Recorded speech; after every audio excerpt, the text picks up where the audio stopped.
Good evening, everyone. Welcome to the first planning board meeting for 2022 on January 20th. Please start by joining me for the pledge. I pledge allegiance to the flag of the United States of America and to the republic for which it stands, one nation, under God, indivisible, with liberty and justice for all. Thank you, thank you. And I'll note that it's 5 o'clock and it's not quite dark out yet, so it's a good sign. The days are getting longer.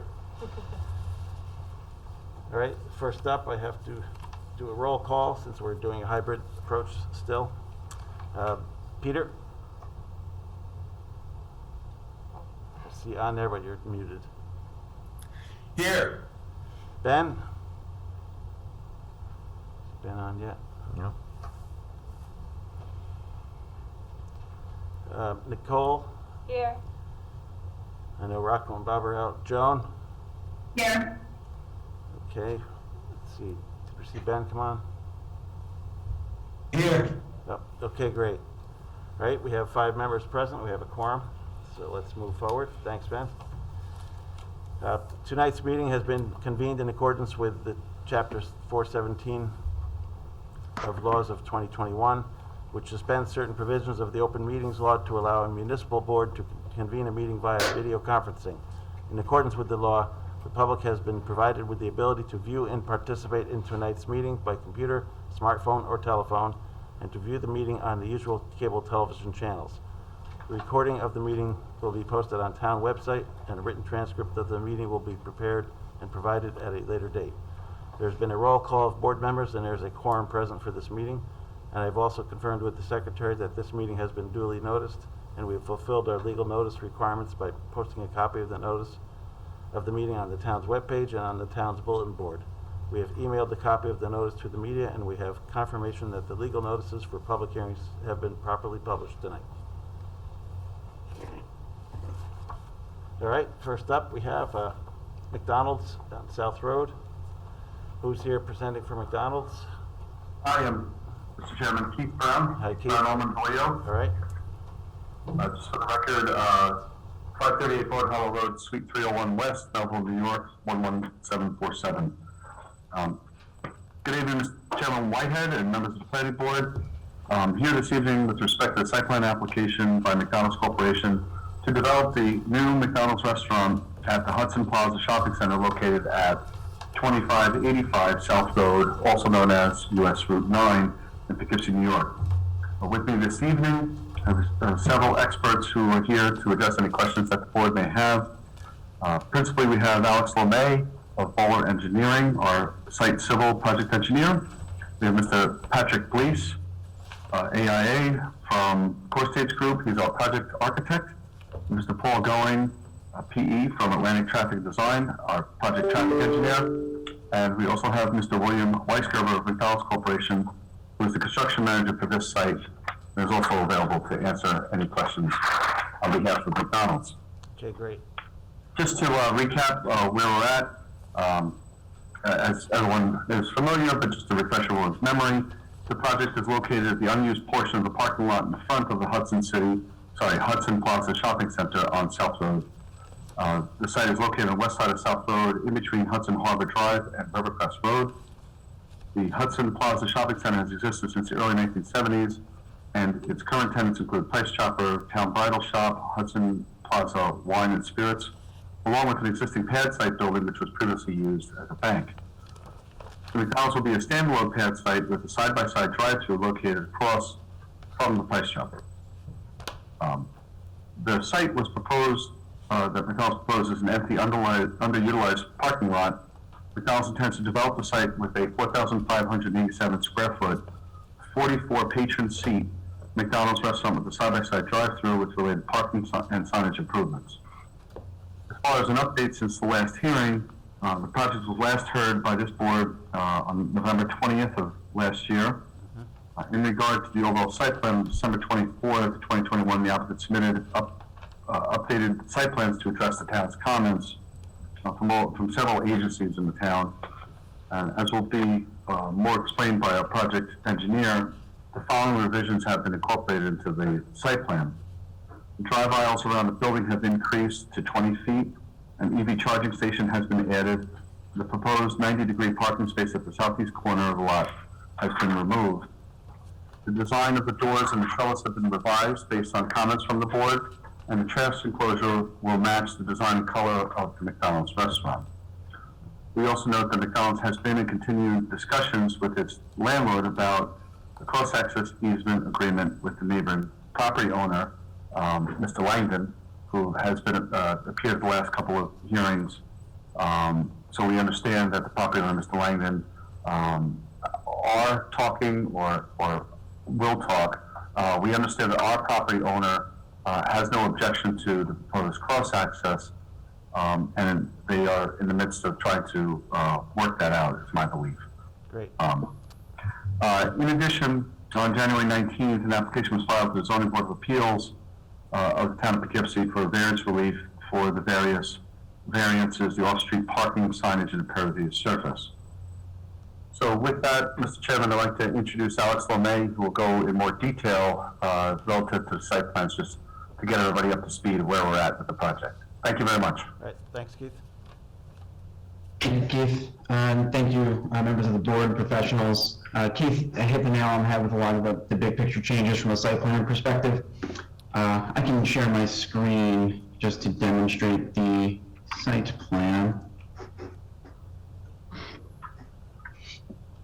I'll be brief in terms of the site plan changes. It's based on comments we have received from the board and the professionals.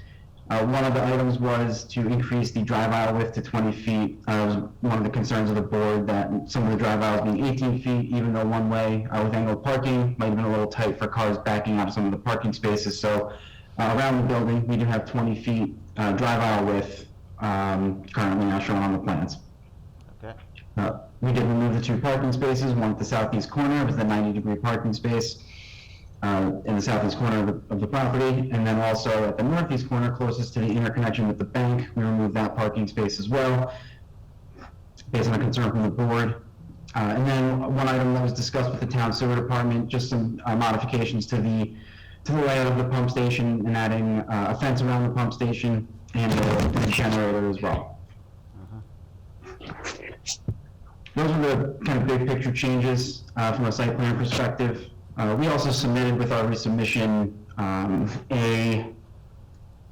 alternate layout that was that had been done previously for the McDonald's, just for discussion with the board. We had talked about it at the last meeting, but I will share that and just reiterate some of the points we have from the alternate layout at 90 degrees. Less detailed, of course, in the site plan. It's a conceptual layout. We had done this originally in order to have the building fit with the drive-through, with the 2-lane drive-through in a bypass lane for circulation for the site. The building was set over the front yard setback. I think the building was approximately 64 feet back from the property line when the requirement is 100 feet. We had laid it out this way just so that we could have the bypass lane. If we were to maintain this orientation and comply with the front yard setback, we would be losing the bypass lane, which would impact the flow of the site and circulation for the drive-through.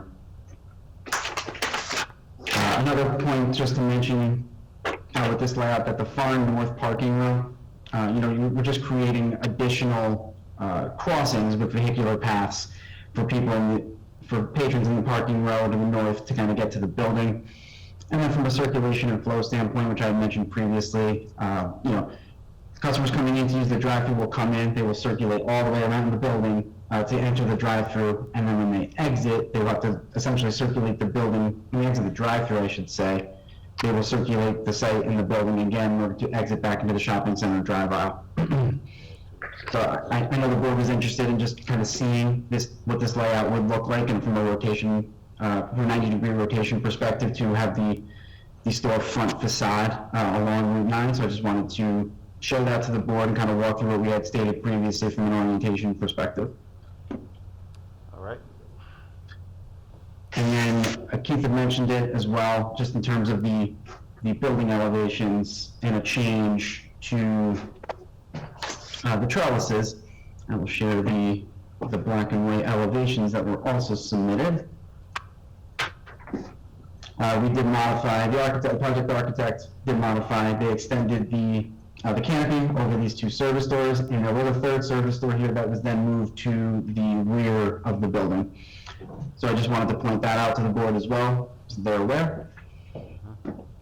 And I have one item that was not submitted, which is a colored rendering of the architectural plan, just to demonstrate the look of the architectural plan, as well as to note one of the comments that we had responded to, just to demonstrate that the trash enclosure and the look of that will be in line with the building in terms of color and the material. So again, this was not submitted, but we will submit this into the board, so it's part of the application. But this was the updated elevation again, adding the canopy over these two service doors and moving the third service door to the rear of the building, which you can see here, and to demonstrate renderings of the trash enclosures, so you can see that from an aesthetic perspective, they will match the building. All right. So that's a summary of the changes I wanted to highlight from kind of the site layout perspective and the building elevation perspective. So that was all I had, and I'm happy to answer any questions on those items. All right, thanks, Al, for now. Is that it for your overall? Do you have more presentation, Keith, or is that it for now? Yeah, I misspoke, actually. I said Paul Going was here on behalf of Atlantic Traffic. I didn't realize Ethan is here, Ethan Chikoski. So, Ethan, is there anything that you would like to add at this point, or we'll just turn it back to the board? I think we can bring it back to the board. I just note that we revised the traffic impact analysis per comments issued from the town traffic consultant, JMC. We went through, majority of the comments that they had on our previous submission. And Mark, I see from JMC here, so he can speak to that. We worked through a couple follow-up comments earlier today as well. So I'm just available for any additional questions. All right, Okay, great. Thanks for being here. And I think the same goes for our architect and Mr. Weisgerber, if the board has questions. I would like to just bring back one point, Alex, if you could put the proposed site plan back up a second.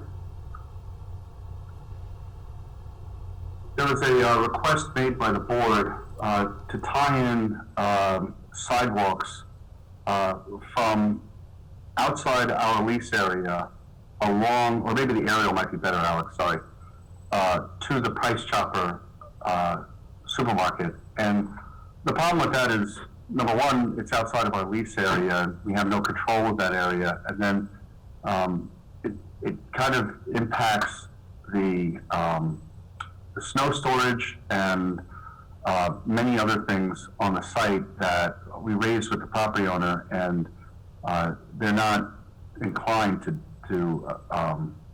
go along with the sidewalks there. So it would run along the landscape portion of that last bank of parking stalls. I don't know if Alex, if you have the area you could pull up. I'm grabbing it. Give me one more second. You see it there. So it's kind of turning into a logistical and a maintenance issue, and also a legal issue in that we don't have any rights to perform the work outside of our lease area. So I just want to bring that to the board's attention.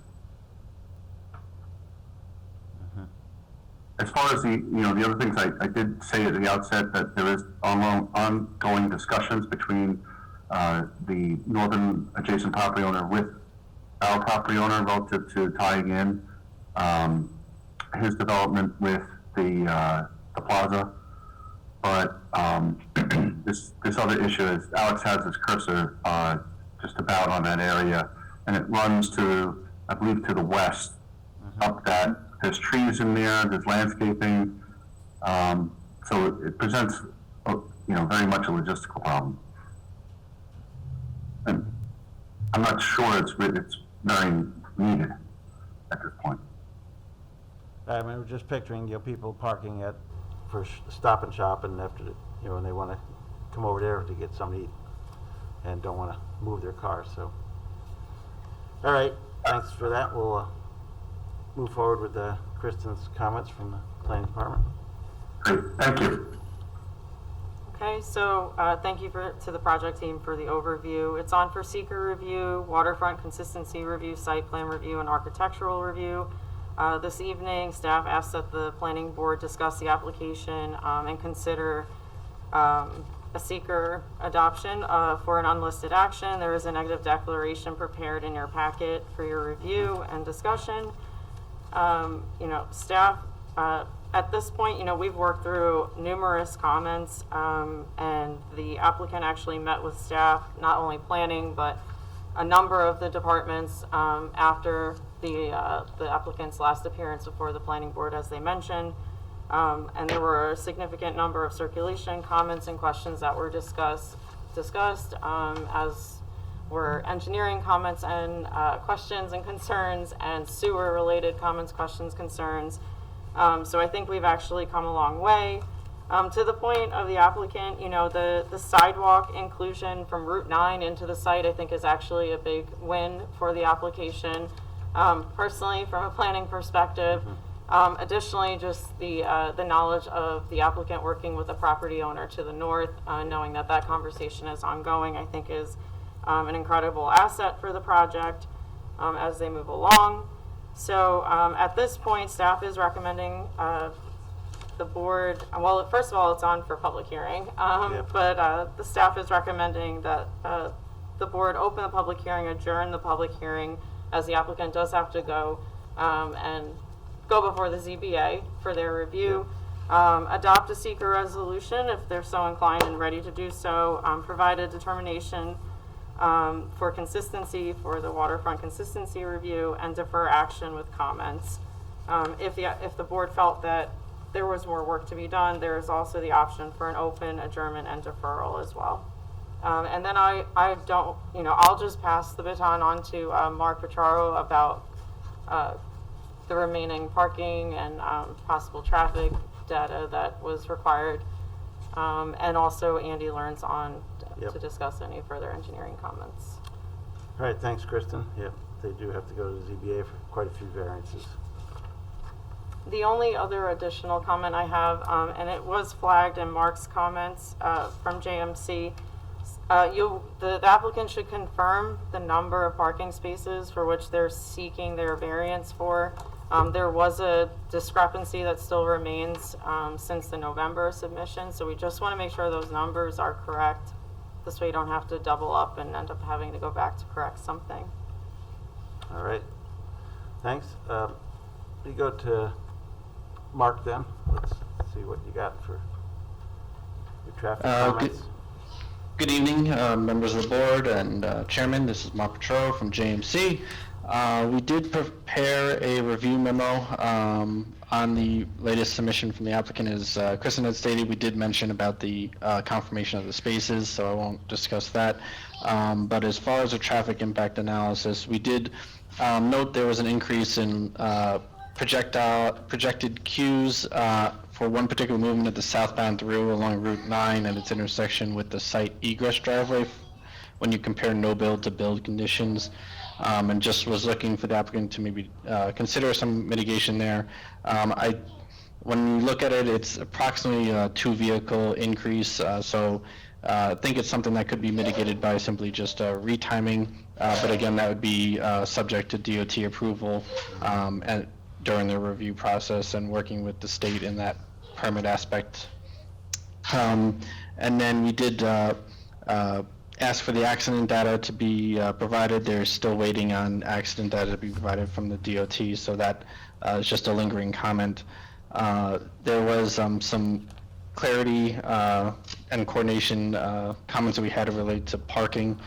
So there was a discrepancy in the site plans and about the number of spaces compared to what was shown in the study. So we just were looking for coordination between those two.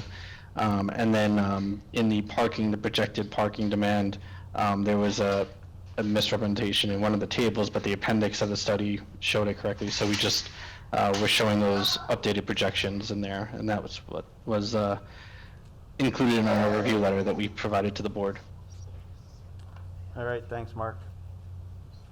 Yeah, the parking variances, I mean, it's definitely an overparked, it feels overparked anyway from historical use there, but we'll discuss that.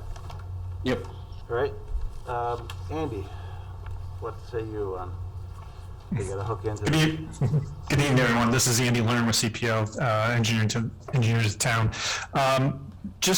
We did have some comments remaining. Quite a few of them have been addressed at this point.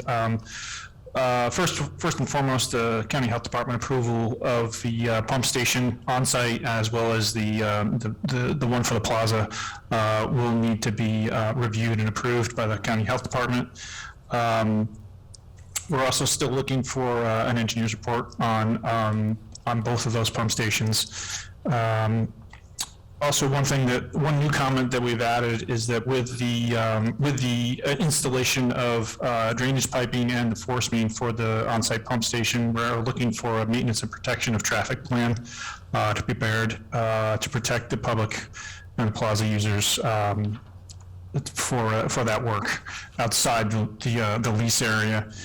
And finally, well, two more things, I guess. We are looking for just some minor modifications to the drainage collection system, just to try to pick up a little bit more runoff before it leaves the lease area, try to get it into that system and not cause any kind of issues on the internal plaza circulation road. And then finally, we have some outstanding stormwater comments to be addressed. Most of them are minor.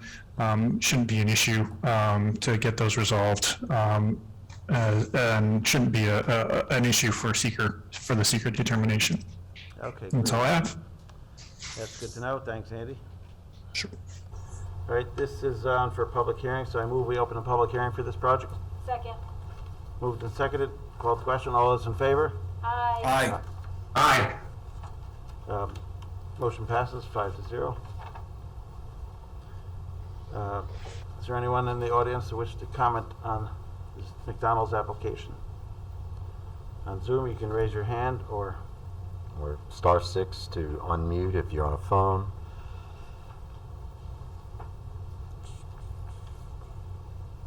I'm not seeing any hands raised or anyone seemingly trying to unmute. So, all right, we'll have another opportunity. I move we adjourn the public hearing to March 17th, 2022. Second. Moved and seconded. Called to question. All those in favor? Aye. Aye. Opposed? Motion passes 5-0. All right, let's see. Let's go around the board for comments. Start with Peter. My only comment is that the applicant has responded positively to just about every concern that has been expressed by the board so far, so I'd like to see it move ahead. All right, thank you. Ben, you have any comments? No comment at this time. All right, Nicole? Excuse me if we went over this last time, but as far as snow removal is concerned, is that your responsibility or the responsibility of the owner of the plaza? We are responsible for our lease area, and the plaza owner is responsible for his area. Okay. Also, I just want to reiterate something that the water department had noted, and you might have already received this, but there are 2 master meter pits near Route 9, and the backflow prevention testing needs to be done on them. So they'll have to be done, and then you'll have to provide the certificates to the water department. Other than that, that's all I had. Well overdue is from what I remember reading. Joan, anything? Nothing specific. I just would like to thank the applicant for re-reviewing the alternate layout plan. That was very helpful. So thank you. All right, thanks, Joan. Yeah, I was glad to see that in the packet as well, because and the first thing I noticed was you have to go around the building twice to get through, so it is not optimal. I'm glad you're focusing on the connection to the South Road crossings. What else is my issue? I guess you do have a segment of the sidewalk toward Price Chopper on your parcel, right? That's shown on the site plans, even though they don't want to continue it along. Correct. All right. I think that could help for somebody that wants to just park once in one spot. Again, as everybody said, thanks for your responses to everything. And anybody have any comments on the architecture changes? It looked pretty good. I think they did a good job. Okay, great. Agree. Good to know they're in the right direction before they come back for the final for that. So, ready to move ahead? You adjourn it. Yes. I move that the planning board hereby determine that McDonald's 2585 South Road site plan would not have a significant adverse impact on the environment, and that no environmental impact statement will be required for the reasons set forth in the seeker negative declaration for an unlisted action dated January 20th, 2022. Do I have a second? Second. Moved and seconded. Called to question by roll call vote. Peter? Aye. Ben? Aye. Nicole? Aye. Joan? Aye. Myself, aye. Motion passes 5-0. I move that the planning board determine that the McDonald's 2585 South Road is consistent with the town of Poughkeepsie's approved local waterfront revitalization program. Second. Moved and seconded for LWRP. Called to question by roll call. Peter? Aye. Is that aye? Okay. Ben? Aye. Nicole? Aye. Joan? Aye. Myself is aye. Motion passes 5-0. I move the planning board defer further action on this application and direct the applicant to respond to comments in writing of the planning board and those received from town departments and agencies, included but not limited to the following 1 through 10. Second. Moved and seconded. Called to question. Peter? Aye. Ben? Aye. Nicole? Aye. Joan? Aye. Myself, aye. Motion passes 5-0. All right, good luck, guys, and thanks for your updates. Thank you, Mr. Chairman. We'll see you. Mr. Chairman, if I just may, just a question directed to Ms. Taylor. So we found a discrepancy. It looks like page 18 of the traffic impact study references 1237, which is incorrect, and the correct number is on C301 of the site plan, which is 1279. How would you like us to rectify that?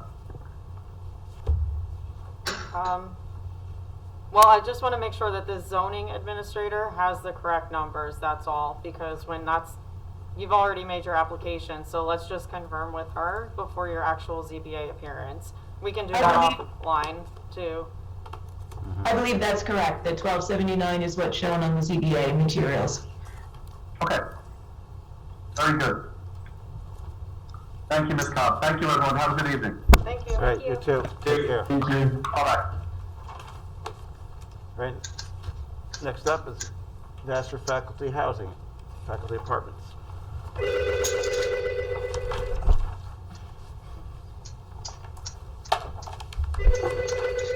right, I'm gonna Do I mute hear, Shirley. let's see, David, you on for Vassar, or who else? It would be Ken Casamento and Phil Greeley. Okay, we can. Okay, great. All right, fire away with what your changes have been. Great. Good evening, everyone. Mr. Chairman, members of the board, staff, very pleased to be back here tonight to continue our discussions on Vassar Faculty Housing Project. Subsequent to the last submittal, there was a major discussion within Vassar to downsize the size of the project. And we're going to be changing and showing you plans this evening, which are going to downsize the overall size of the building from a 51 apartment building to a 40 apartment building.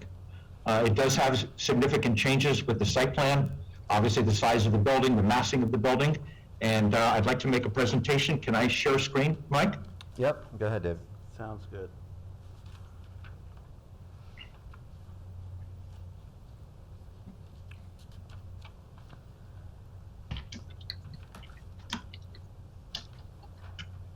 Okay. So with that change to 40 units, we're able to make the building up obviously much smaller, and it's a much smaller footprint. So this graphic is showing you that on the north side of the building, we were able to remove about 15 feet of the building. And on the far east side of the building, about 18 to 20 feet of the building, reducing the footprint from, I think, 17,000 and change down to just over 15,000 square feet. That allowed us to make some significant changes with the site plan. We were able to add additional parking spaces in this area here, and we now are able to achieve 60 parking spaces directly adjacent to the building itself. Super. There were numerous other changes that we heard that were requested from the board members and from staff. There were some turning radius issues that we had to fix. There was an 8-foot wide pathway. We were originally planning on a 6-foot wide pathway, where we changed that to 8 feet. We met with Chief George Finn of Arlington Fire, and he had several comments regarding the width of the road in this area here and the width of the road moving out onto Vassar Lake Drive, as well as the gate that is located in this area. So we made numerous changes in this area to widen this road so that the aerial apparatus is able to get out of this road. We've also modified this gate to be the standard gate that AFD would like with regard to what is used on the Vassar campus now. I would note that with the 60 parking spaces, we're able to now achieve a 1.5 spaces per dwelling unit. Although the zoning ordinance, as I mentioned last time, doesn't require us to meet a standard, and we're working with the planning board on this. I would point out that I think there may have been a mistake in the comments, in that the 1.5 was never intended to be per bedroom.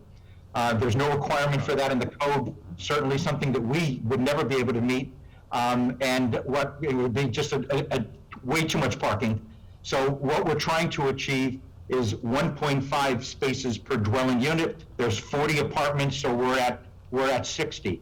I will address the land bank parking as we move on here. So one of the other questions that came up and we discussed was that did Vassar keep records regarding Williams or other faculty uses on the campus? And unfortunately, what we found with Williams first is that there were, what I can see, approximately 12 parking spaces that serve the 22 units.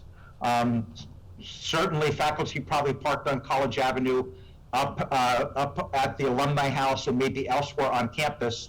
But there's obviously not enough parking at Williams to serve the 22 units, with only 12 units being there. While Vassar requires its faculty to register their vehicles with the administration, unfortunately, not all faculty do, and so there's no registry or no accurate numbers as to being able to tell you how many cars the actual faculty have. We were able to source some demographic information, and I'd like to go to that. I think this is really important, and it really explains a lot, I think. So what we're showing in this chart is over the last 3 years, the categories are the number of apartments that turned over during each one of those years, the total number of new tenants that were associated with those apartments, so then what that average was, and how many children were involved with that. So let's just take 2021, which is the easiest to follow because of the rounded numbers. There were 20 apartments on campus that turned over to faculty. In those 20 apartments, there were only 30 people. So the average residence per unit was 1.5. And of that entire 30, there were only 2 children involved. I'd like to get into some details. Again, this is the exit onto Raymond Avenue off of Watson Drive. We made some modifications to this to allow fire trucks better access into this area here. As I mentioned previously, we have a bus shelter in this area here. We are working with New York State DOT to do what's called an RRFB. It's a flash and beacon crossing that would come across Raymond Avenue at the existing location.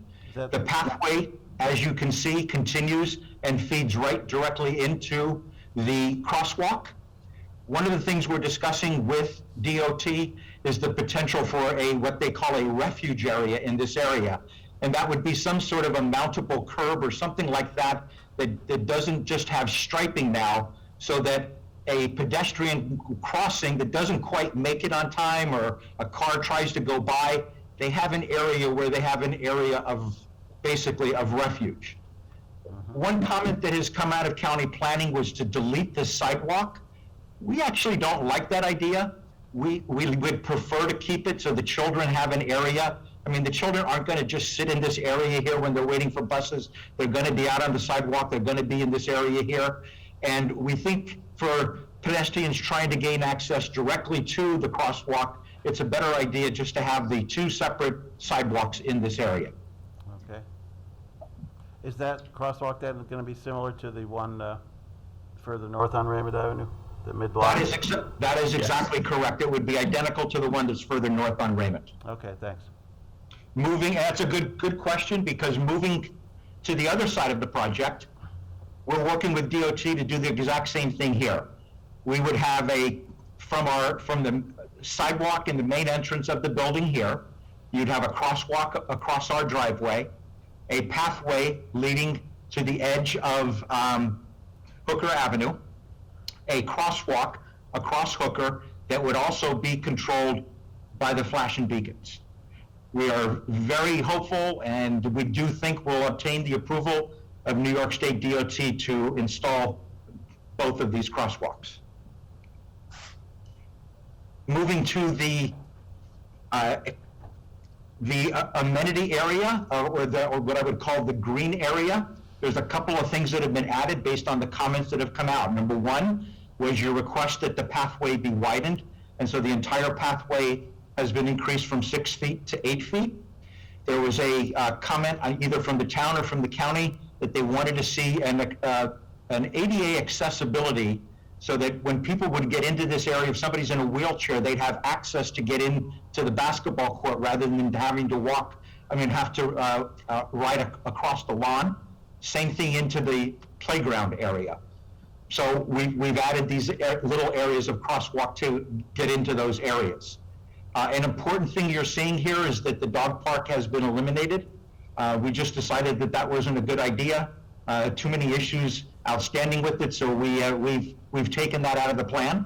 The playground area that was originally up in this area here has been moved to its existing location, where it's between these really two huge, like 5-foot diameter base pine trees. It creates great shade for the children when they're playing in the summer. So the playground would be made in this area here. All right. I want to get into the interior of the building. One of the things that was brought up in previous meeting was, what are we doing for bicycles? And so I wanted to show you the first floor, the first floor layout in a little bit more depth. So right on the east side of the building, at this location here, and I'm going to go back for a second to the site. Yeah, I'm going to go here. So at this location right here, coming off the pathway, either going up to this entrance of the building or coming here to this accessible entrance, this door entrance right here is the bike room. It's going to be capable of holding at least 35 bikes, potentially up to 50. And as I just showed, it's in this location right on the corner with its own access here. We've added a bike rack in this area here, so that visitors still have a place to be able to put their bike. They won't have access to here, or somebody that wants to somebody that wants to just park their bike for a short time period before putting it away can put it into this area here. These red arrows show you the two main accessible, ADA accessible entrances. One at the east end of the building through, as you can see, what we've now created is a large corridor that gains access directly to the elevator into this area here. And then off of the parking area, them through the main doors in the vestibule here, again, directly into the elevator in this area here. So this is a blow-up of the site plan showing where the accessible parking spaces are located. 2 are located in this area here that are directly adjacent to this accessible entrance, and 2 of them are located right here that are directly directly adjacent and closest to this entrance right here. With your request to add EV charge stations, we've added 3 stations right here that are dual charger stations, so we're actually covering initially 6 parking spaces. We are working with Vassar to put in conduit from the building so that we can cover hopefully several more. We haven't made a determination of how many, but we know it's an important item, so the idea is to put that conduit in now under the parking lot so that as we go forward and we need to add EV charging stations, we can do that. I would note that Vassar College is working with the national supplier right now and finalizing an arrangement and a contract in which Vassar will be contracting with this national provider to install and service EV charging stations throughout the campus. We will tie in to that. And this is basically what the EV station looks like. Again, the transformers and other boxes that normally go with it are going to be installed in an electrical room in the building.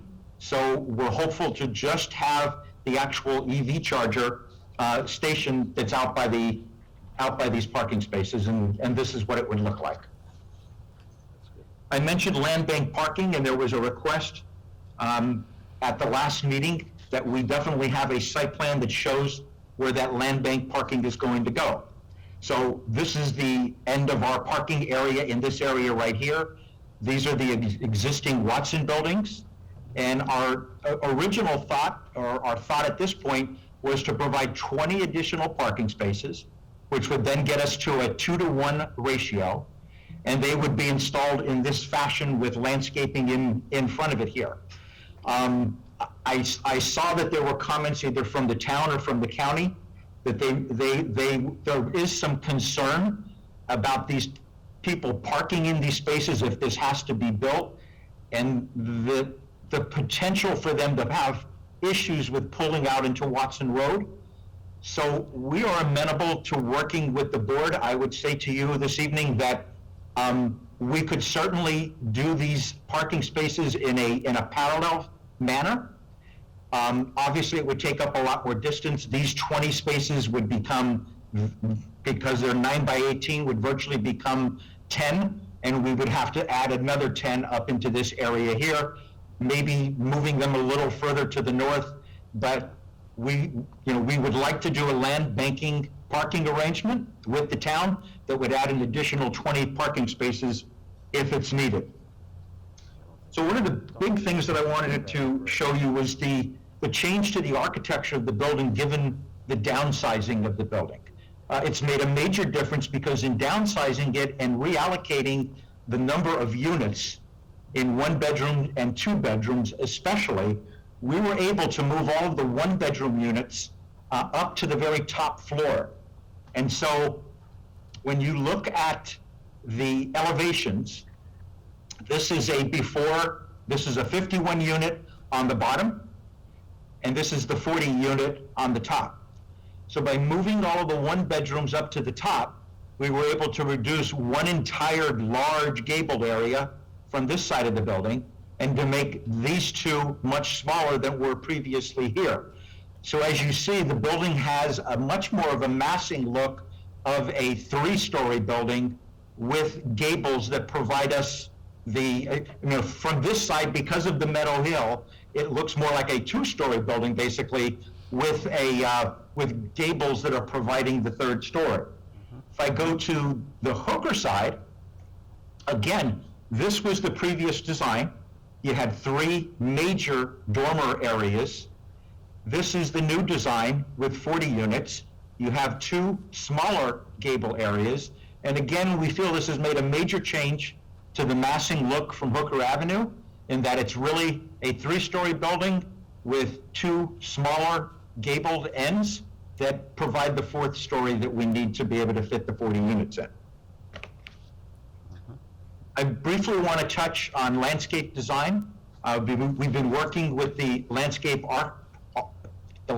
architect to especially design something really nice and special for the meadow at the front of the building and the stairwell that will access this side of the building. We've added a tremendous amount of landscaping all along this area here. We're working with DOT so that they will give us the permission to add this landscaping within the right-of-way. But you're seeing almost a virtual length of the entire project, a hedge line and a tree line that would run almost the entire length of the parking field. There's obviously more landscaping to show at this north area where we're able to save many of these trees, these large trees now. We're actually going to enhance and make this area much nicer with a wildflower mix and much nicer trees and shrubs. We're making an effort to protect some of the existing neighbors by adding trees in areas that will further shield their houses from these buildings. And then there's landscaping obviously added in our bio-retention areas and along the pathway.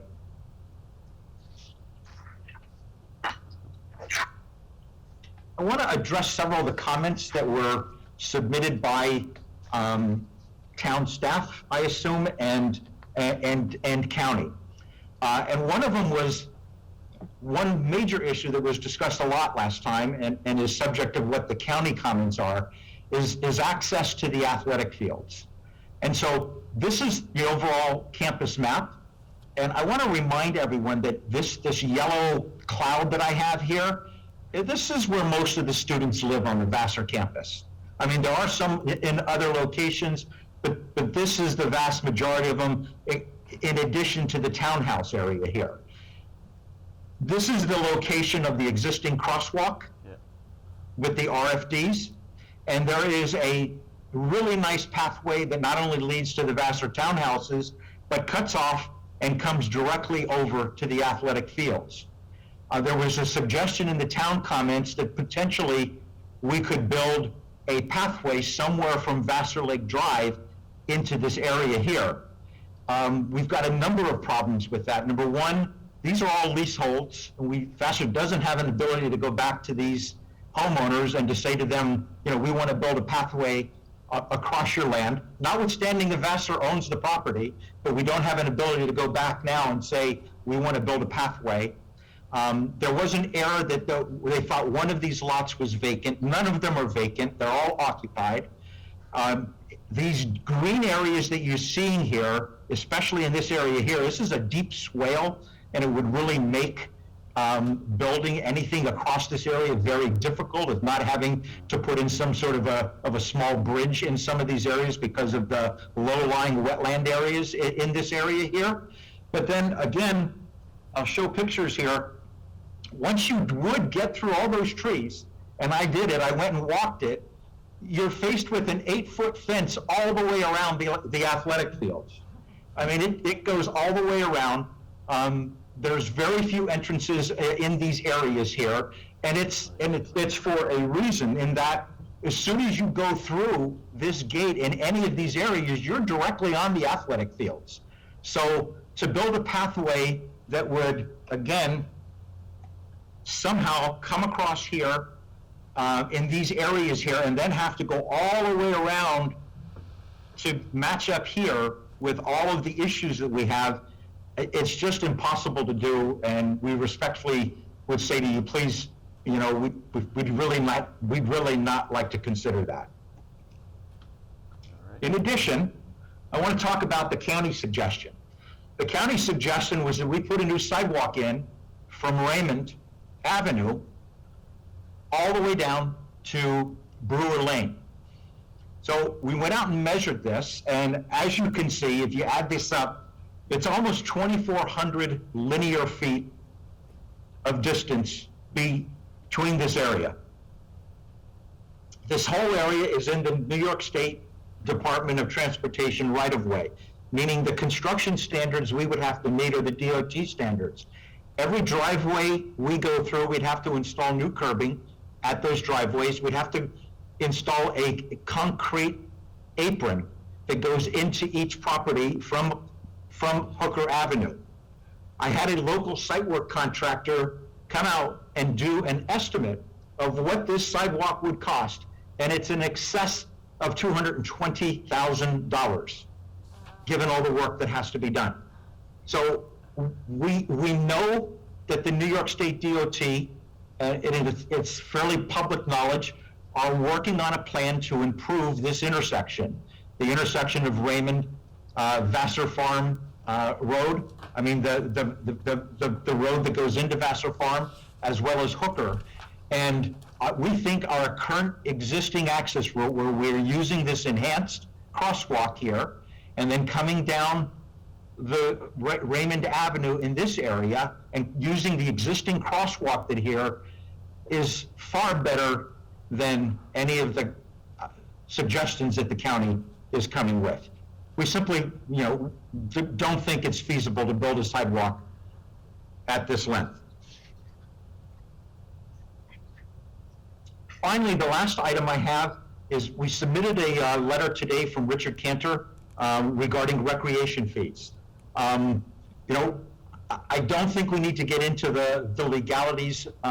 Lisa Cobb and Richard can discuss that, and if there's a disagreement in the position Richard took, he basically wrote a letter or an opinion letter that says that the college is not, the recreational fees are not applicable to this project.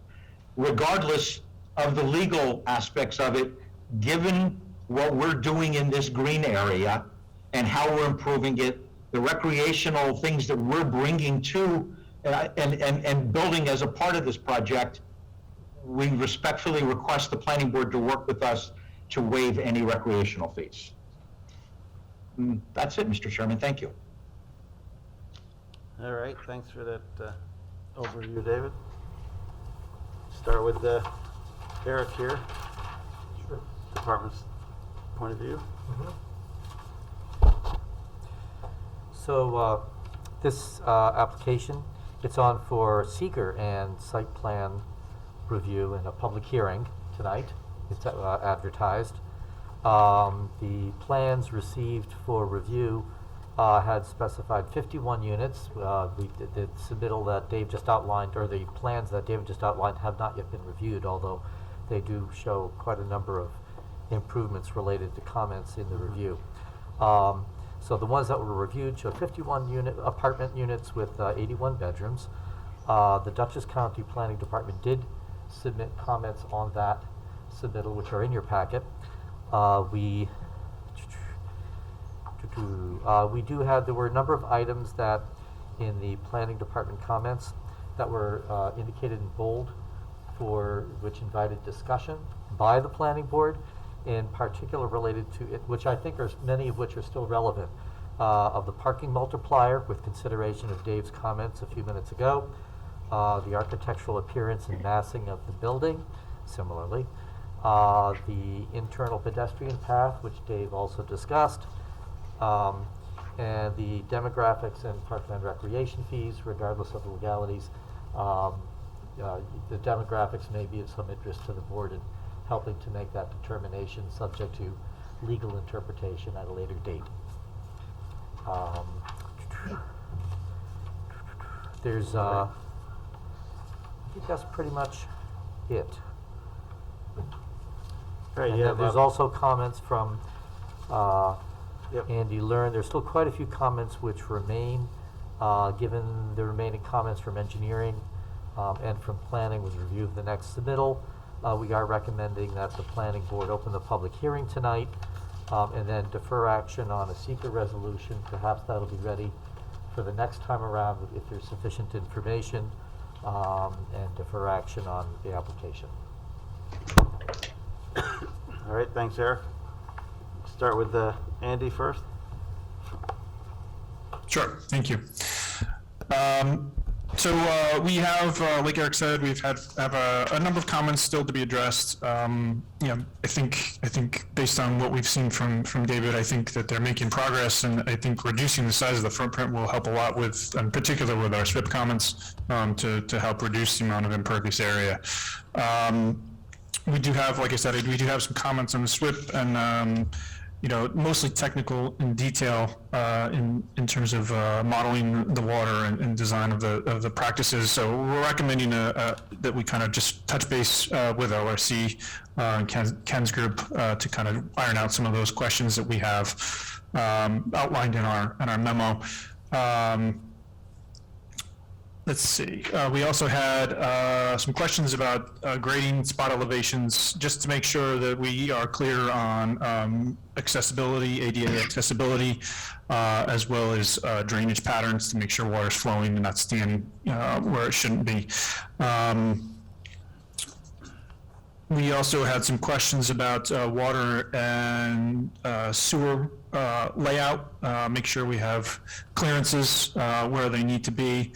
Of course, the health department will have to get involved and review some of these designs as well. But just to kind of get ahead of those things. And finally, I guess I just want to make sure. I think David mentioned this. There's a swale and there's some landscaping that's proposed along Hooker Avenue, and I think I heard him mention that you're working with the DOT on doing some of that work within the right-of-way, and I wonder if the DOT has mentioned the need for a use and occupancy permit for that work? Yes, Andy, this is Ken Casamento. We have talked with Phil's office, and we're working on a use and occupancy permit for that section of the area. Great. For the landscape. Okay. Very good. And just to answer your question, part of the reason that this project has evolved, as the board knows, and as you see tonight, talking about the reduction again, we've been working to get you adequate information to start. Now that we've finally resigned and landed on the final layout and design with the building and parking and everything like that, thanks to working with staff and everybody there, we can add all those details that you're asking to finalize those plans. Great. Looking forward to it. Thanks, Ken. All right, great.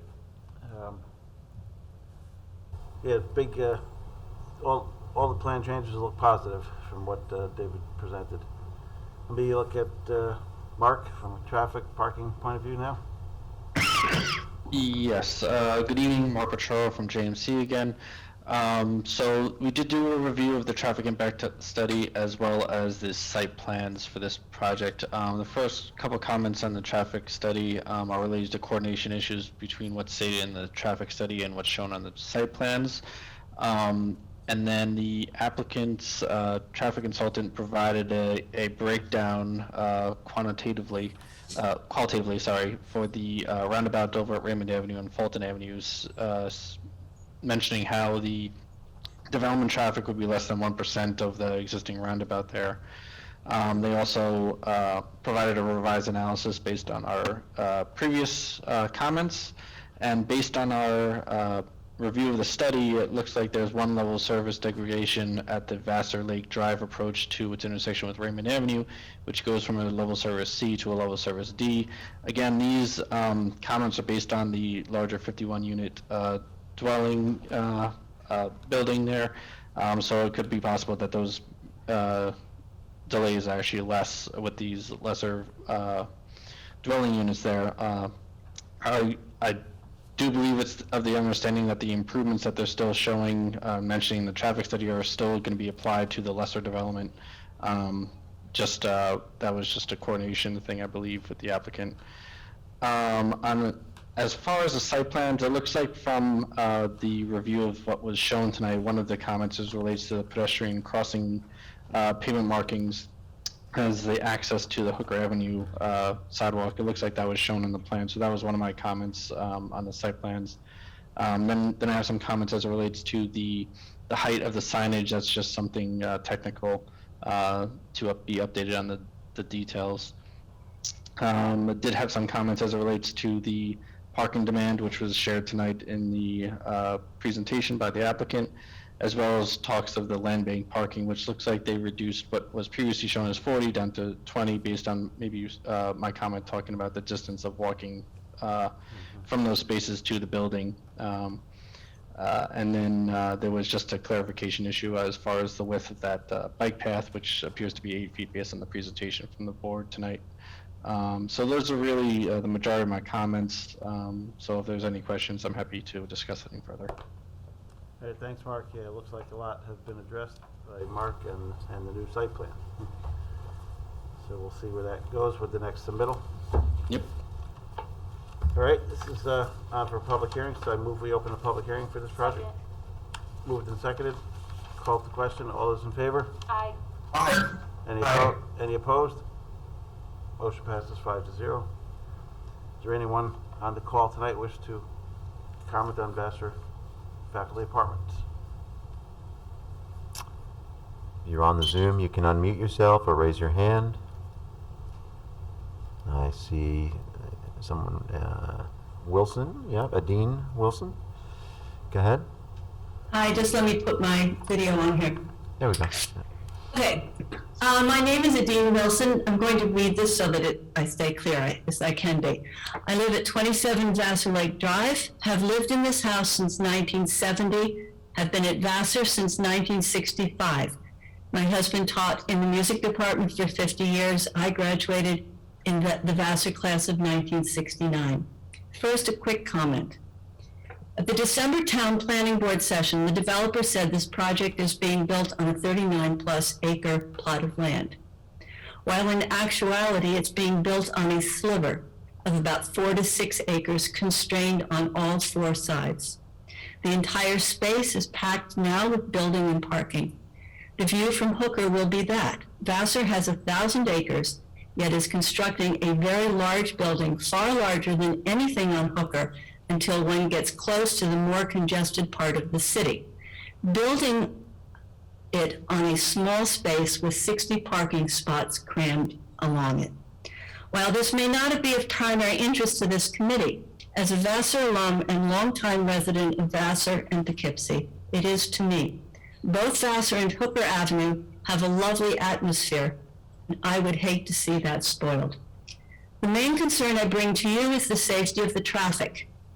At present, the turn as one exits from Vassar Lake Drive, and I know there have been studies in terms of how much traffic there is, but I'm talking at my experience and that of all of us on Vassar Lake Drive.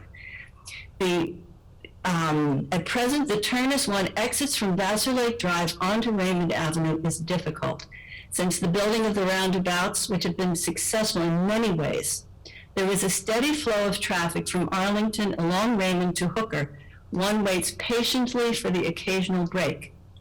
The no left turn sign for those exiting the chapel gate from the campus is, alas, rarely heeded, including by official Vassar College vehicles. So just as we get ready to try for a left-hand turn out of Vassar Lake Drive during any brief break, people pull out of the chapel gate exit, making the left-hand turn and crossing, and they make the turn and they cross dangerously right in front of us. Coming out of Vassar Lake Drive, we often have to turn right, then turn left going into the Skinner parking lot, turn around, go back onto Raymond Avenue, making a right-hand turn in order to get to Arlington and 4455. Coming from Hooker Avenue, I have even sometimes felt unsafe just trying to turn left from Raymond Avenue into the Vassar Lake Drive. Again, during a break in the traffic coming from Arlington, cars from the chapel gate exit from the campus, suddenly turning left, crossing in front of me. Unnerving, as I remember from years ago vividly, many of you may be too young, vividly the sight of the car in the middle of the lake, a car that had gone through the railings and landed right middle of the lake. Repeated requests for help about this with the left-hand turn exit have met with no success. Adding the potential of 40 to 60 more cars coming in or out from either Vassar Lake Drive or Watson Road will only make this increasingly unsafe.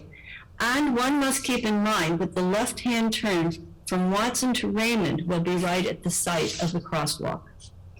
Additionally, there has been no success at getting answers about what will be done to ensure our safety if we are walking along Vassar Lake Drive to Raymond Avenue or exiting our personal driveways. I keep being told there will be no problem. It is hard to imagine there will be no problem. By the way, I noticed in the proposal submitted at the start by Vassar says that access to the newly constructed building will be from Watson Road with no mention of Vassar Lake Drive. Perhaps that is a holdover from a previous submission about the traffic pattern. As things stand now, that is not accurate. Cars from Vassar Lake Drive sometimes go around Watson, and sometimes the Watson cars go along Vassar Lake Drive. It is likely that many cars might find it expedient to use Vassar Lake Drive to drive to the apartments when they're coming from the Arlington area, because that is the first turn they reach. I might add that the occupants of the Watson apartments will have to deal with no sidewalks and more traffic, especially as cars come around the curve of the existing apartments, those existing apartments, particularly at night. This whole walk around has been a great savior for all of us during the COVID times, because that's been a general route, walking route. There are other issues of concern, but I've spoken enough for now. I ask that these vehicle and walking issues be adequately addressed before any approval of the project is granted. Thank you. All right, thanks for your comments, Dean. Anyone else on the call tonight?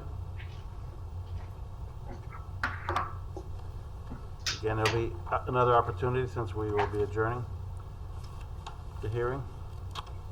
Not seeing any hands raised, or doesn't appear to be anybody trying to unmute. I think we're okay. All right, David, do you think you'll be submitting soon? I know you're concerned for February. Yes, we're going to be making another submittal on the 24th. So we will be on the planning agenda for next month. All right. In that case, I adjourn the public hearing to February 17th, 2022. Second. Moved and seconded, called to question. All those in favor? Aye. Aye. Any opposed? Motion passes 5-0. All right, go around the board for comments. Start with Joan this time. I'd like to thank the applicant for considering access to the athletic fields, and I appreciate the rundown of the obstacles. I personally would be agreeable to waiving the recreational fee. With respect to the parking, what is the housing that's adjacent to the site? Is that faculty housing? Yes, it is. And do we know what the parking ratio is for those? I mean, I know it's not comparable properties, but just for guidance. Joan, I can certainly get that information. I don't have it off the top of my head. Okay, yeah, for me, the parking is just continuing to be an issue, and without some sort of guidance, of something that's been put into effect to know how well it works, it's hard to really draw a conclusion. So, but those are my comments. Thanks, Joan. I think those apartments nearby have garages too, so that complicates it. Mm-hmm. All right, Nicole? Yep, I mean, you went over a lot. I kept checking off all of my questions while you were talking, but a couple of things here. I saw a note that there was some lighting on the west side that was exceeding, what's needed there. So I don't know if you got a chance to look at that. We are working on that. Okay. With the lighting consultant. Okay. And I also wanted just to go over a note that the building department had on whether or not you would have handicap accessible electrical car charging stations. I saw that you had a couple that were pretty far away from the entrances, so I don't know if you wanted to possibly move one of those maybe a little bit closer to one of the entrances so that it could possibly be more handicap accessible if someone that was handicapped did have electrical a car, so. Yeah, Nicole, I was unaware of that code issue, and it's not a surprise to me, and it should be an obvious thing. So I don't have a problem installing one of the EV stations at one of those one of the accessible parking spaces. Okay, great. And that's all I had for now. Thank you. Thank you. Thanks, Nicole. Ben, anything? Yeah, I like the new design.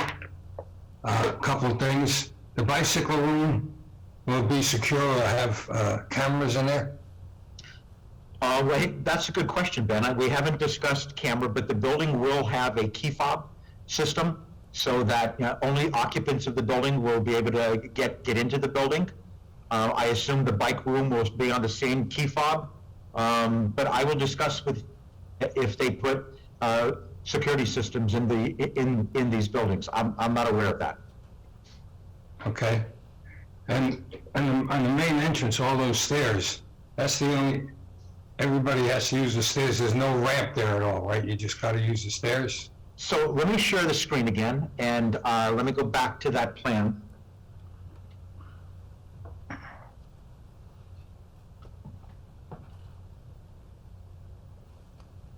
So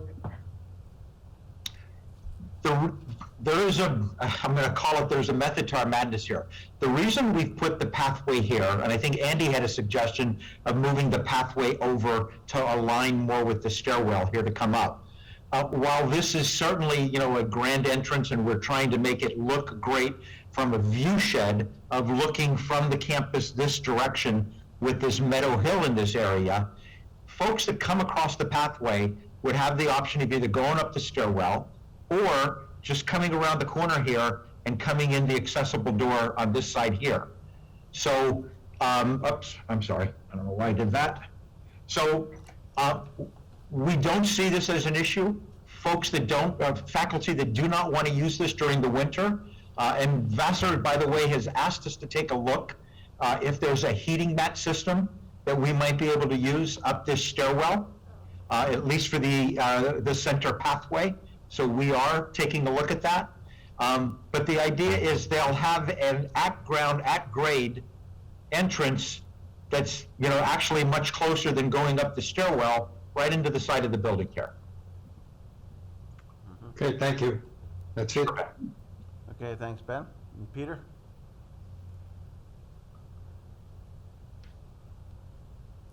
Oh, you're on mute still. I just have one quick question. Well, actually, I have two questions. First one is, are the members of the planning board going to be provided with a copy of this revised site plan? So that's our submittal we're making on Monday. When are we going to get a copy of it so that we can examine it? So you'll be commenting on it in the next planning board meeting, Peter. We're not asking you to make a decision tonight on this plan. We apologize that we made that change. We know you're commenting on the 51 unit plan, but you'll have the full month to review the 40 unit plan. Okay. The other question is, on the plan that we have, it shows a footprint of 16,530 square feet. Okay. Footprint that you're presenting tonight is 15,426 square feet. That's a difference of 1,100 square feet, or about 6%, if my arithmetic is correct. I just wanted to make sure that number was correct. So your proposal is to change from 16,530 square feet to 15,426 square feet, a reduction of roughly 1,100 square feet. So that's not what I'm showing, Peter. That may have been a mistake in the documents. The plans I have in front of me that had the 51 unit had a floor plan of 17,200 square feet. So it may be a mistake, but obviously we'll get that straightened out and make sure it's accurate. All right, the site plan that I have is 16,530. Okay. You're saying it was 17,000? Yeah, the plans I have from Liscombe, McCormick, Van Borges in front of me on the 51 unit building had 17,200 square feet. So I will double check that. Part of the problem, Peter, if I can share again, I'll show you what the issue's been. And I made the mistake myself. Let me see if I actually have a plan here that I can show you. So, in order to build the Meadow Hill, to reduce the mass of the building looking from the campus, this whole end of the building, and as you see this wall here, it is a retaining wall. And so from a floor plan, as I understand how the architects measure this, you're seeing here that the ground floor is only 14,165. And what that takes out is this area here that is really unexcavated area. So in reality, the footprint is 15,365, but it's showing the ground floor at 14, which it's really not. I don't know why the architects do that. Well, here's the explanation right here. 15,365 minus 1,200 square feet unexcavated, so that's the extra 1,200 square feet. But I got you. We will get it straightened out. I'm sorry. You don't have to go through that. It's just that the arithmetic didn't make any sense. You're right. The 11 less units divided into the amount of square footage. Yep. Didn't make any sense. So now it makes sense. Okay. Thank you. You're welcome. All right, anything else, Peter? No. All right, thanks. My 2 cents, in light of what the, what the public hearing said, for safety and such, going down from 51 to 40 is the right direction. That helps with the massing of the building. I like that you've got the landscape architect have an extensive landscape plan, and from what I gathered, you said you were keeping as many trees as possible, the large ones. That's correct. So that'll be great. Do you know what the bedroom count change was? You went from 51 to 40, but do you know what the total bedroom count was and will be? Ken, something tells me we're like around 71, if I'm not mistaken. I believe that's where we are, yeah. 71, 72 bed. I'll confirm that. We can confirm that. Okay. And rec fees, I guess we'll have to discuss at the next meeting, now that we're aware of it, that you're asking for a waiver. I mean, I know you have some on-site recreation there, but the question is any of these people living there are going to use any town parks and stuff as well? That may be a certain percentage, but that can be worked out. And I like that the path is 8 feet now. I think everything else that I had a comment on, you've already discussed, so we'll move forward. Right. All right, I move that the planning board defer further action on this application and direct the applicant to respond to comments of the planning board and those received from town departments and agencies included but not limited to the following, 1 through 14. Moved and seconded. Called to question by roll call. Peter? Aye. Ben? Aye. Nicole? Aye. Joan? Aye. Myself, aye. Motion passes 5-0. All right, thanks, David, for the extensive changes. We'll look forward to seeing it for the next meeting. Thank you, everyone. Have a great evening. Ken or Phil, this is Eric Holman. Just if you're able to provide the highway plans for Andy and for Mark Petroro with your next submittal, I don't know to what extent they might need those for seeker. We have added the plans within our document, the notes and stuff from Phil's office, but there also is a set of plans that travel with the traffic report that will be coming as part of the package. Great, thank you. For you as well. All right. Thanks again, everyone. Thanks. Take care, Ken. David. Have a good night. All right, next up is Bragdon Subdivision in New Hamburg. Sarah is here on site. Yes, Great. I'm here. Hi. Come on down. Hi, I'm Sarah Bragdon. Can you hear me, or shall I turn this Yep. on? You're good? Okay. Are we on? It's on, yeah. It's on. So, I'm here to discuss my subdivision on 10 Conklin Street, New Hamburg. I have some revised site plans. There's just been a small change that I can give you each one of these. Also, it's been sent by email, I think. Thank you so much.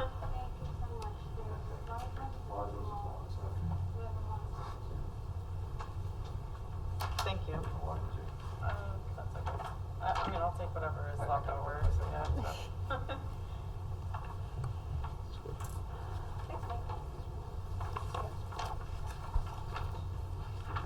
Sorry for such the short notice. I'm working with the engineers who are very busy at this moment, so. Yep, that's fine. So the only real change is that the property line, as you can see at the bottom of the property line, it extends quite a bit, lot 1 into lot 2.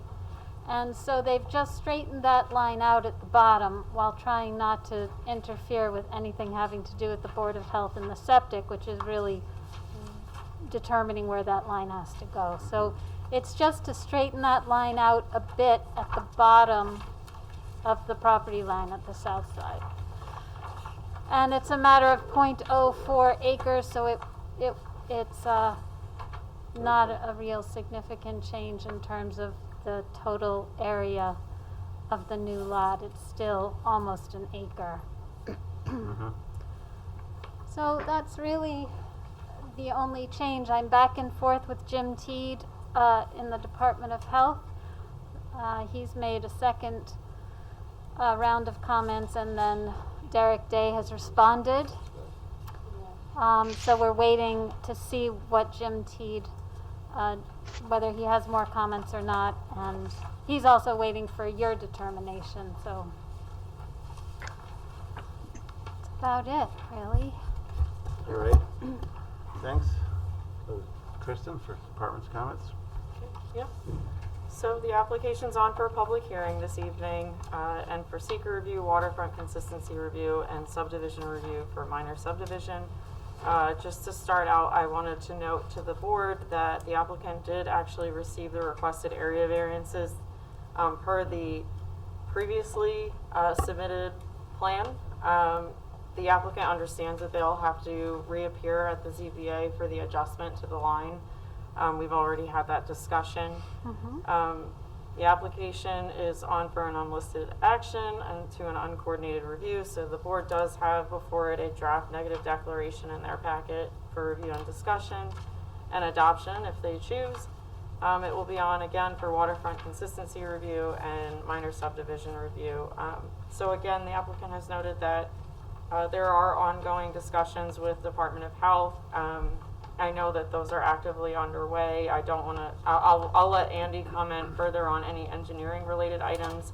I will point out though that the applicant has met with both the fire department and also town highway about the driveway placement for the application, and has ultimately proposed the design you see before you based on those conversations, for which the highway department and the fire department are okay with. Based on their review of the most recent application. And of course, once we get to a final plan, these will also still be circulated yet again to those departments for final confirmation. So staff is recommending that the board open the public hearing, close the public hearing, adopt a seeker resolution, provide a determination for consistency review, and adopt a resolution to grant conditional minor subdivision review approval. I will also point out that the approval is valid. I think it's 180 days by town code, which is something on the order of 6 months. So you would have ample time, hopefully, to be able to rectify any outstanding concerns. But this would allow the applicant to take the conditional approval. We would be adding the condition of going back to the ZBA to seek the corrected area variances for lot size. But then they could go back to the ZBA, hopefully, receive that approval. Work through the Department of Health comments, and the applicant understands that all of that has to come to fruition and all conditions have to be met before there would be a chairman's signature and any filing with the county. All right, thanks, Kristen. I think one of the biggest outstanding issues may be the Department of Health, the septic issues. Get that squared away. Andy, you have comments? Yes, thank you. I would agree with you that the health department, resolving those health department comments are probably the most significant issues remaining to be taken care of. Just a couple of comments. I agree that the driveway location itself, I think everyone's agrees that that's the right location for lot 1. One thing that I would like to see is a turnaround shown for that. I know it's on a site plan, but we should have that area reserved so it's not required for a vehicle to back in or out of that driveway to get to access the house. We did receive copies of the most recent health department comments, and one of my other concerns was that there's a roof leader shown for the existing house on lot 2 that's pointed across the property line toward the septic system for lot 1. That's going to be that needs to be addressed. That's not really a good idea, and should be taken care of. It shouldn't be a big deal, but should be resolved. Other than that, everything else is fairly minor on my comment letter. All right, thanks, Andy. It's on for public hearing also, so I move we open the public hearing. Second. Moved and seconded, called to question. All those in favor? Aye. Aye. Opposed? Motion passes 5-0. Is there anyone on the call today that wishes to comment on Bragdon subdivision? You can raise your hand on Zoom or *6 to unmute your phone if that's where you're calling from.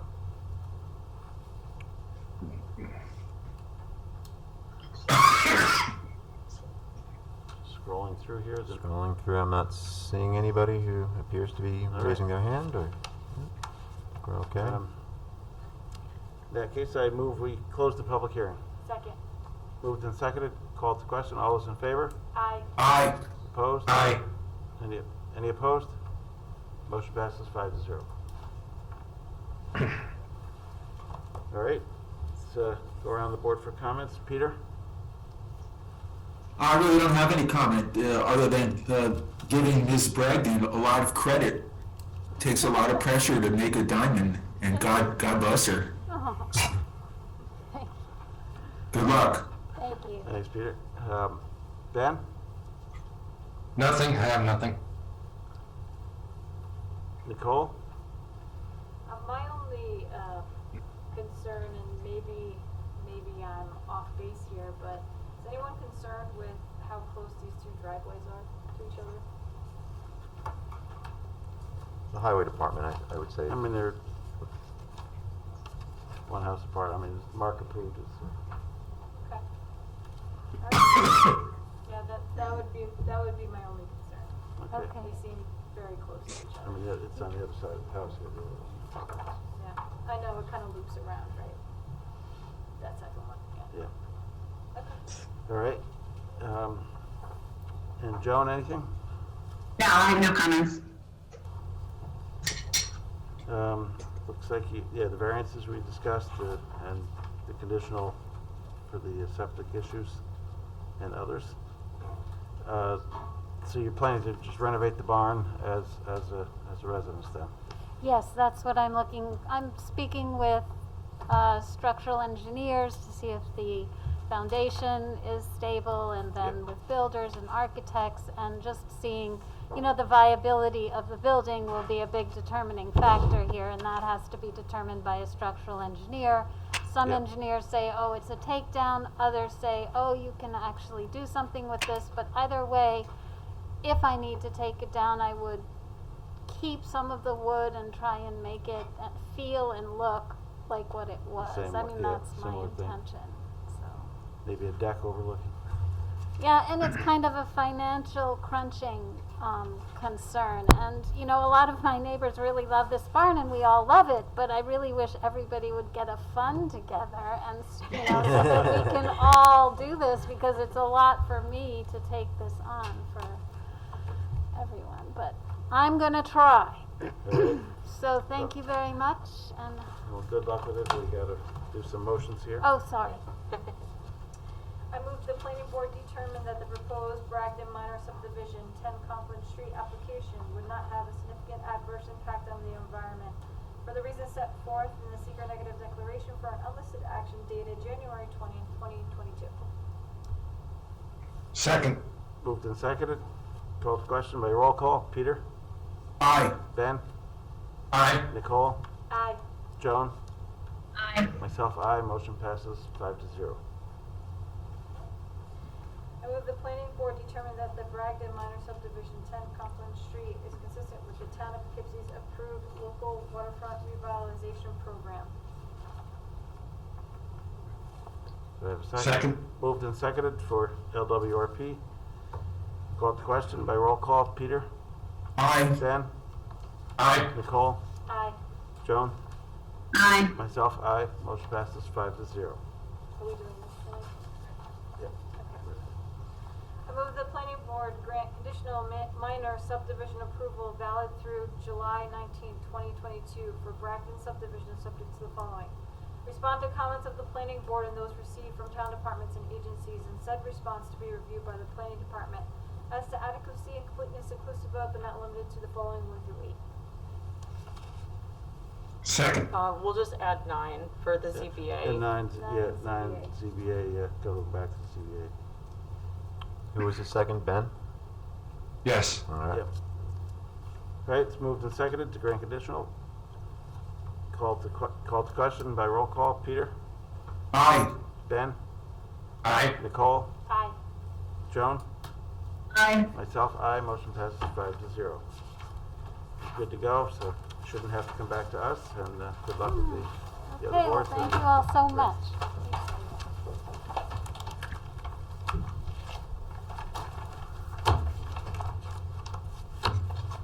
Right, next up is 4244 LaGrange, amended site plan.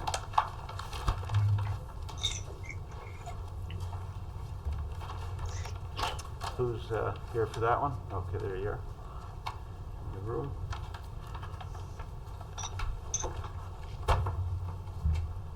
Looks like construction's moving along out there. Yes, it is.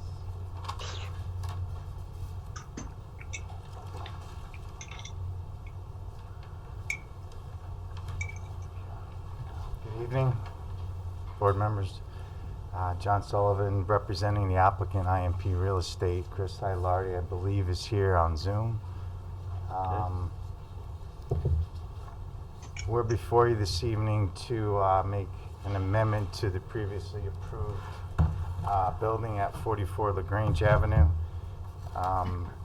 Since the last time we were here back in November, I don't know if this is on, but the building construction commenced, and during the excavation process, it was determined that there was a high water table. So the applicant, the owners, contractor, subsequently raised the building 3 feet. With that change came the need for a ADA compliant ramp to access the ground floor of the building. So that's the gist of why we're here this evening. There are some changes to the finishes. I can get to those. I don't know if you wanted to talk about the site plan stuff first and then the architecture. Yeah, we can do it that way. All right, so it's Eric? Sure. This is on for a seeker review of an amended site plan and special use permit for the 42 and 44 LaGrange amended site plan and special use permit. It is also on for architectural review, assuming that if the board gets through the site plan. And our comments are there. There aren't too many. I guess I would just call the planning board's attention to the revised, there was an amended submittal that came in after the main submittal on January 4th, which was intended to resolve some of the same reasons for which the submittal was made. The initial submittal for the planning board didn't quite meet some building code requirements. requiring some changes to the ramp configuration and the walkways on the building. And so those are in what was labeled a supplement in your packets. So that's really the one to be looking at. And then your packets also have the approved plan from 2020 for comparison. And it's most readily apparent, visually apparent in the elevations, and then also in the site plan that's provided. It looks fairly reasonable for the planning board to discuss and consider. We're recommending a secret determination, a neg-deck, and special use permit and site plan approval. I will draw your attention to one discretionary item for the planning board.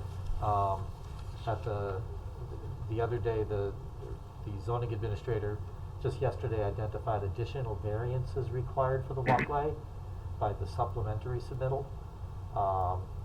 Because they go out to the property line. So the applicant will need those additional variances. Also at the northeast corner of the building where the walkway wraps around, the original plan, and also the plans originally submitted for this meeting showed some landscaping at the northeast corner. The ramps have eliminated some of the landscaping, so the supplement does not include landscaping at that corner. So it could be provided on the walkway as it was submitted in December, or it could be put in the right of way, or it could be provided, or it could be left off as in the supplement. And that's at the planning board's discretion. Yeah, it's a large building, it might soften things there, but that's up to the planning board. All right. Thanks, Eric. Andy? Keep it down. Yeah, our comments are very minor on this one. Probably the most significant one is we're just looking for some additional spot elevations to verify the slopes on the walkway that are proposed. Otherwise, nothing significant to speak of. I mean, I remember last time that the neighboring restaurant was concerned about some water issues, and with maybe the high water table contributes to that, but what was your take on, did they resolve that? Yeah, so one of our comments is that the drainage plans that were proposed for the original site plan approval be incorporated into this plan set. But, what ended up happening was we heard the concerns about the high water and the issues with the neighboring property. And part of the plans for the drainage system includes installation of a clay key along the boundary with that property in the building, which will prevent water from their on-site stormwater management system from leaching into the basement of the adjoining property. Okay, great. All right, this is on for a public hearing, so I move we open the public hearing. Second.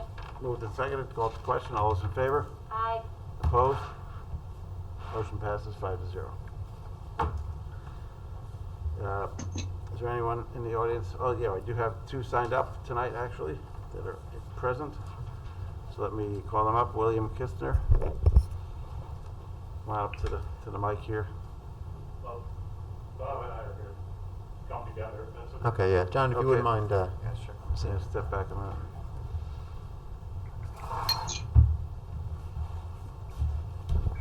I keep all those distancings right now as well. Good evening, ladies and gentlemen. We have William and Robert Kistner. Yes. Okay. So the initial reason that we came tonight was to try and find out if there was resolution to the drainage, which we spoke about earlier, as well as the snow removal. There was a concern about that as well, and plowing up against the building on that side of the property, as we have an air conditioning unit and a refrigeration unit on the back of the building. So Andy has spoken to the clay, which should help, I guess. But my concern is still with the equipment on the back of the building to prevent any damage from that. I don't know if there's a way to put something in front of it. Furthermore, and I apologize for taking up your time, but as a landowner next door, as well as across the street, we own a property as well. There have been some issues with the construction here that are ongoing, and I apologize if this is not the place for it, but perhaps you can point me in the right direction. There has been an issue with fencing and impinging upon my property. The temporary fencing that they put up has been on my property now since they started construction. I've asked to have it removed. The foundation is in now.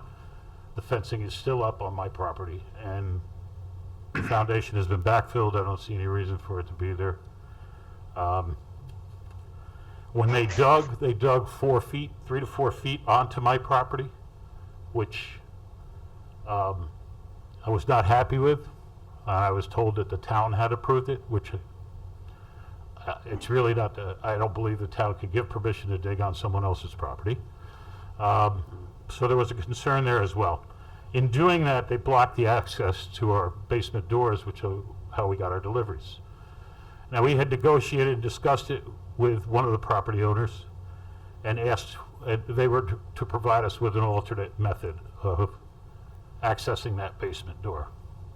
When I called them, because the basement door was not available, we were getting deliveries in a day or two, I was basically told to screw off. That's your problem.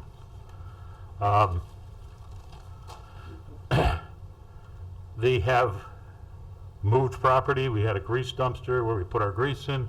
They've moved that off of my property and onto their property. We had asked them initially to move that back, and they said we can't. So that's a concern as well. At the last meeting, there was a brief discussion about a privacy fence that went along the back of my property. The question was that on my property? Yes, it was, and it's not been replaced, and if it is going to be replaced, I want to make sure that it's done. Thank you. We also had, at the time, because there was a concern with where the building was going to be placed, gotten a survey done at my expense of the property, which was staked out. In the process of construction, they just took down all the markings, the lot markings. So my concern still is, now I have an overhang over my driveway, and if the building comes right up to the property, now I have an overhang of a roof, which is now going to dump more water down. The driveway has not been repaired.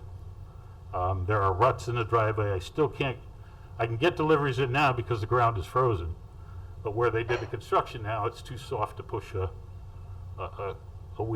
cart through, hand truck through. I apologize. And basically the concern is now, I have no idea where my property line is there now. And I'm concerned about the rainwater coming off of the new building now into the driveway and down into the ground as well. So those are basically the concerns that I have. And again, I apologize if this is not the place, but perhaps you can point me in the right direction. I also had requested at one point one of the owners who their attorney was so that we could handle it properly. And I was also told to take a hike. So anyhow, those are the issues that we've had. The driveway is still, as soon as the ground thaws, will be unusable again. There are ruts in it, and the hand trucks can't go down it. So, at the last meeting, it was discussed with the snow removal, and the comment by the gentleman here was, well, he's very reactive. He'll react to it quickly and take care of it. 3 weeks later, still not being able to get access to my basement to get deliveries in a restaurant. He's not reacting quickly. So that's it. That's my comments. And I apologize again if I'm taking up your time. So, I'm sorry, can you just, can you have access to it right now or not? Yeah, we have access back now, but it was 3 weeks where I couldn't get a delivery. All right. Thanks for bringing up those issues to our attention. Thank you. You have any about? No, I think you covered it all pretty well. I appreciate you guys' time. Do you have any comments on the Just that we have been, construction methods? yeah, the building Fencing. department has been out to the site frequently. And are trying to, work with the development team, and you know, we don't get into private property disputes. The town does not settle those for you. So, you know, that would be something you could do through the courts, but we will do what we can do in terms of the building department oversight to make sure that, you know, the work is being done properly.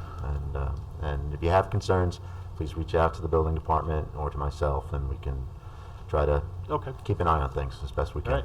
Okay? All right. All right, thank you. Thank you, ladies and gentlemen. Thanks, Mike. Have a great evening. Thanks, you too. Anyone else wish to comment on this application? On the Zoom call? Again, if you're on Zoom, you can raise your hand or unmute yourself. *6 if you're on a phone. Not seeing any? Seeing none, I move we close the public hearing. Second. Moved and seconded, call to question. All those in favor? Aye. Aye. Aye. Any opposed? Motion passes 5-0. All right, let's go around the board for comments. Peter? I just have a question for the town engineer. You know, our last meeting, the question of groundwater came up from the neighboring property owners. And we represented that we would find a remedy, which you've come up with apparently with this clay key. My question is, since I'm not an engineer, the clay key will prevent the water from going onto the neighboring property, is that right? What's to prevent it? I mean, water has to go somewhere. If you use the clay key, will the water stay in the applicant's basement? Well, so that's a good question, Peter. So it sounds like there's high groundwater to begin with in this area, which was you know, not unknown at the time of the original approval. So and there's not really a whole lot you can do about high groundwater.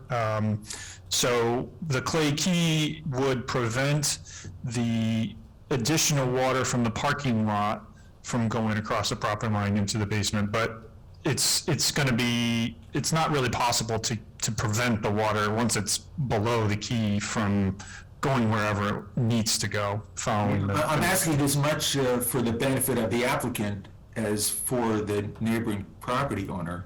I mean, the water has to go somewhere. We're going to be blocking it in one spot. What's to prevent it either from flowing backward or going somewhere else? Right, so the clay key is really, it's not. The clay key is going to prevent, you know, assuming that the, you know, taking out the high groundwater issue to begin with, you know, if the water that's being introduced by the proposed infiltration practice, stormwater practice, that would prohibit it from going into the adjoining property's basement. But there's really, and it would, in theory, it would discharge it below the level of the foundation where it would not be a problem. The existence of the existing high groundwater, there's really nothing that can be done other than, you know, waterproofing the basement. So even by raising the elevation by 3 feet, that may not totally address their problem. Agreed, yes. Okay. Thank you. All right. My pleasure. Thanks, Peter. Do you guys have a full basement? So the purpose of the clay key was to address the location near the infiltration trench, okay, which is adjacent to the parking lot. Oh, yes. So the clay key prevents the runoff from the parking lot penetrating to the neighbor's basement. Right.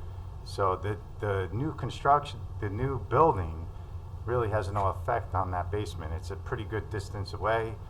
Plus, when we were here last time, that trench really is kind of not related to the building, so. But I was asking if you have a basement yourself that... Well, there's a full basement, yes. Okay, so you gotta worry about it finding its way into your basement as well.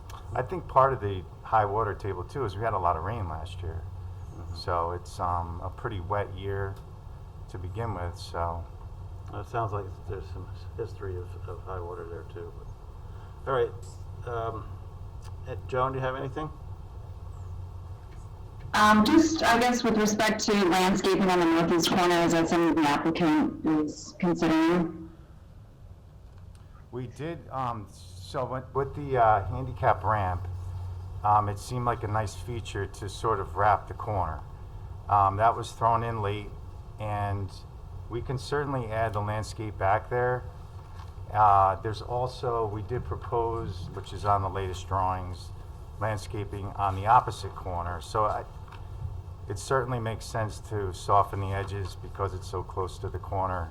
And we can certainly add that landscaping back on the northeast corner. Okay, yeah, I think it would soften. I think that's the right word. Thank you. That's my only comment. Okay. All right, thanks, Joan. Ben? Just before the meeting, I think I got an email. One of the things in it was a lot of comments from the county planning department about this. Have any of these been addressed? Are they going to be addressed before we progress? And I think the county planning comments that were circulated were on a different project. Different, okay. My mistake then. Yeah. Just All right. they came in late. All right. Nicole? Yeah, I mean, to be honest, I don't have too much as far as questions on the project. I would just say it's always best to be a good neighbor. And, you heard what they said, that they will get a lawyer. So, if you can work these things out without getting lawyers involved, I think is always in your best interest. So to my understanding, when this project started, Yeah. there was a dispute with the easement. Okay. And the property owner, and Chris Ilardi's here, so they came to an agreement, a financial agreement, substantial. And these gentlemen, I'm sorry, I forget their name, that own Billy Bob's, they were paid quite a bit of money to allow them to use the easement. To my understanding, the applicants have legal rights to that 7-foot wide easement. I'm not an attorney. I can't dispute it either way. Absolutely. But that's my understanding. So it should be recognized, though, that they were paid some money for access to that easement. So. But it sounds like, construction mess has caused some issues with the mud and whatnot and the snow, so. Also, with the It's the submission, best you we gave a survey that showed the as-built foundation, which is well into the applicant's property. So that was part of the last submission, I believe, Eric. Yes, it was included. It's yeah. in this submittal package. So as well that as the should foundation survey. confirm that the location is correct. Okay, but there are some issues like moving the grease dumpster and I guess The eventually. grease dumpster was on the 44 of the Grange property. The original survey shows it. Huh. It's, Okay, you guys have to work that out, I guess, but,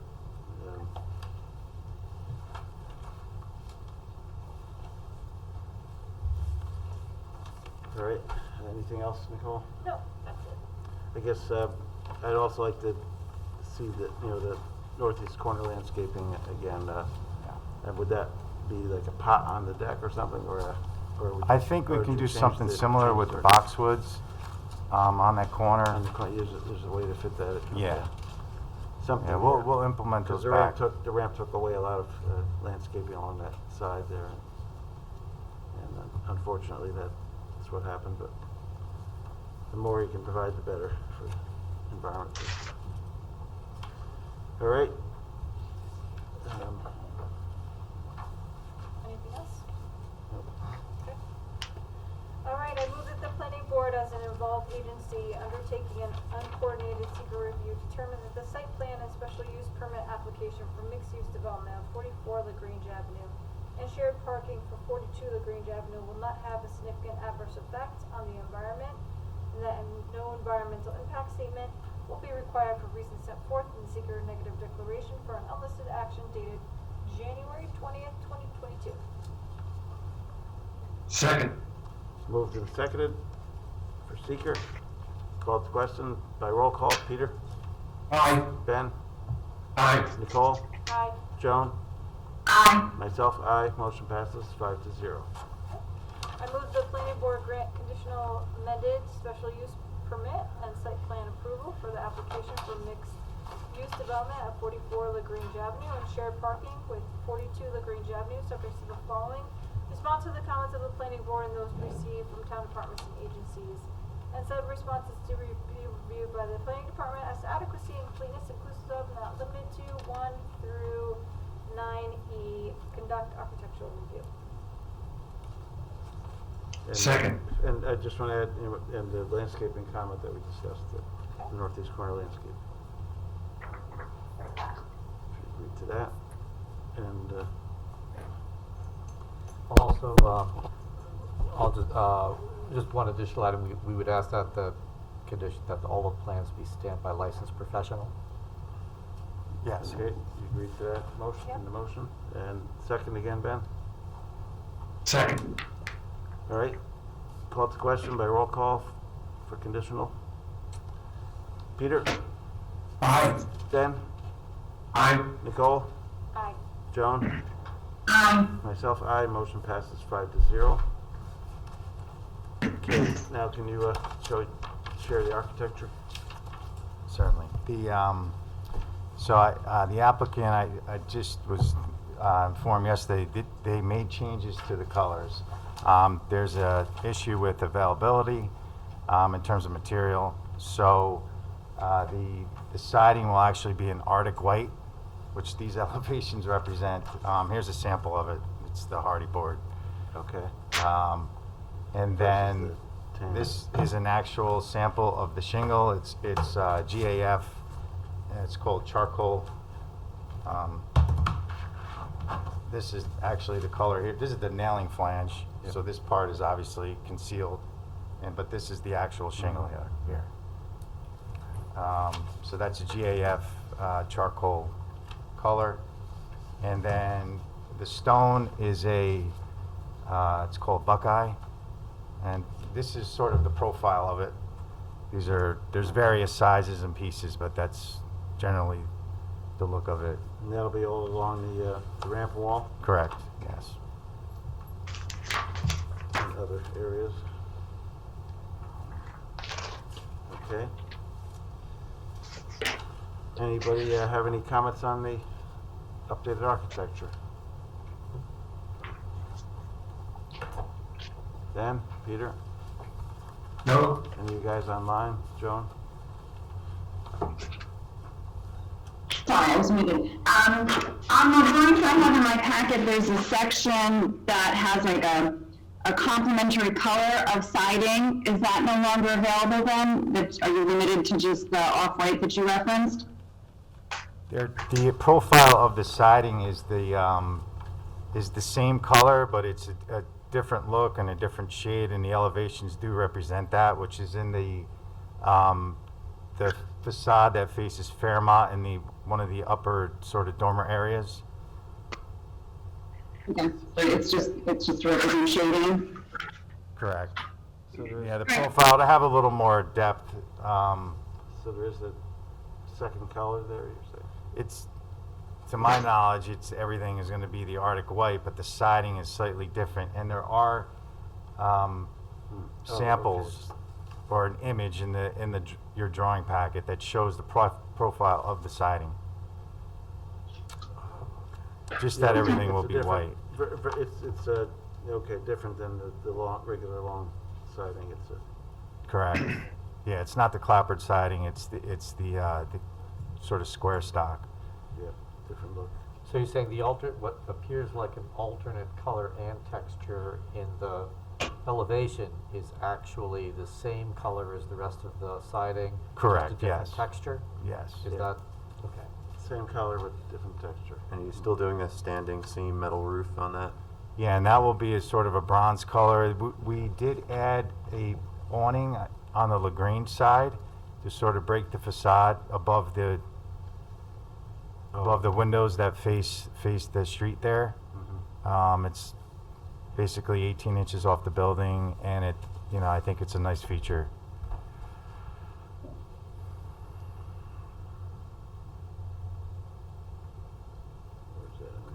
What's the awning material?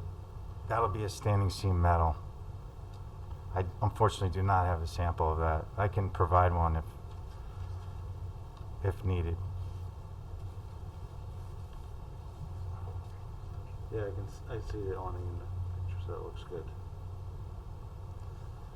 All right, what's everybody think? The white look all right? The Arctic white? Fine. Yeah, I think it looks good. Okay. Yep. I move we accept architecture as presented. Second. Moved and seconded. Call to question. Peter? Aye. Ben? Aye. Nicole? Aye. Joan? Aye. Myself, aye. Motion passes 5-0. All right, good luck with continued construction out there. Thank you very much. And please keep the neighbors in mind as they're doing everything. Will do.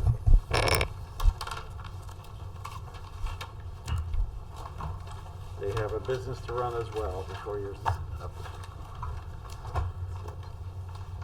And I'm sure it's tough getting customers right now with everything.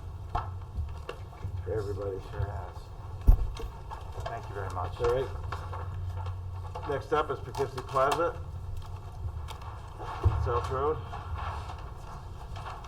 Yes, good evening. This is Rich Tompkins with Moore Architects. Okay, hi Rich. How you doing? I also have Rob Malik here with me as well to answer any questions that maybe I can answer specifically about the plaza. Hi. Bob Malik's also here as well. All right. So the purpose here tonight, we're looking at the former Modell's site location on the north side of the building. The proposed changes include some new glass and aluminum storefront along the south facade and the removal of an existing loading dock and roof canopy that's on the northeast corner. With that, there is a little bit of parking reconfiguration in the rear and in the front in order to allow for some of the truck maneuvering, which we have reviewed with the tenant. And also on the north corner of the former Modell's site is a trash compactor that would be added as well. All right. So not too significant. Do you have renderings of what you're changing the architecture on the front of the building, or? I do.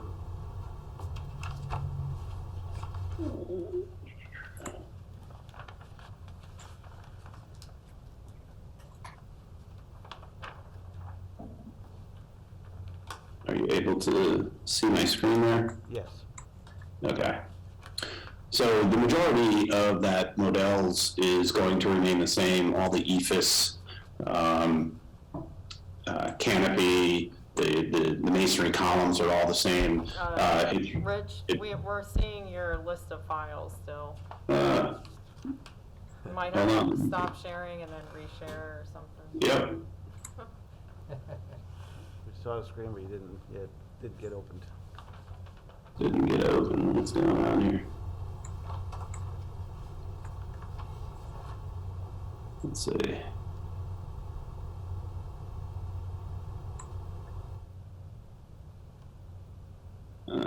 Bear with me here 1 second.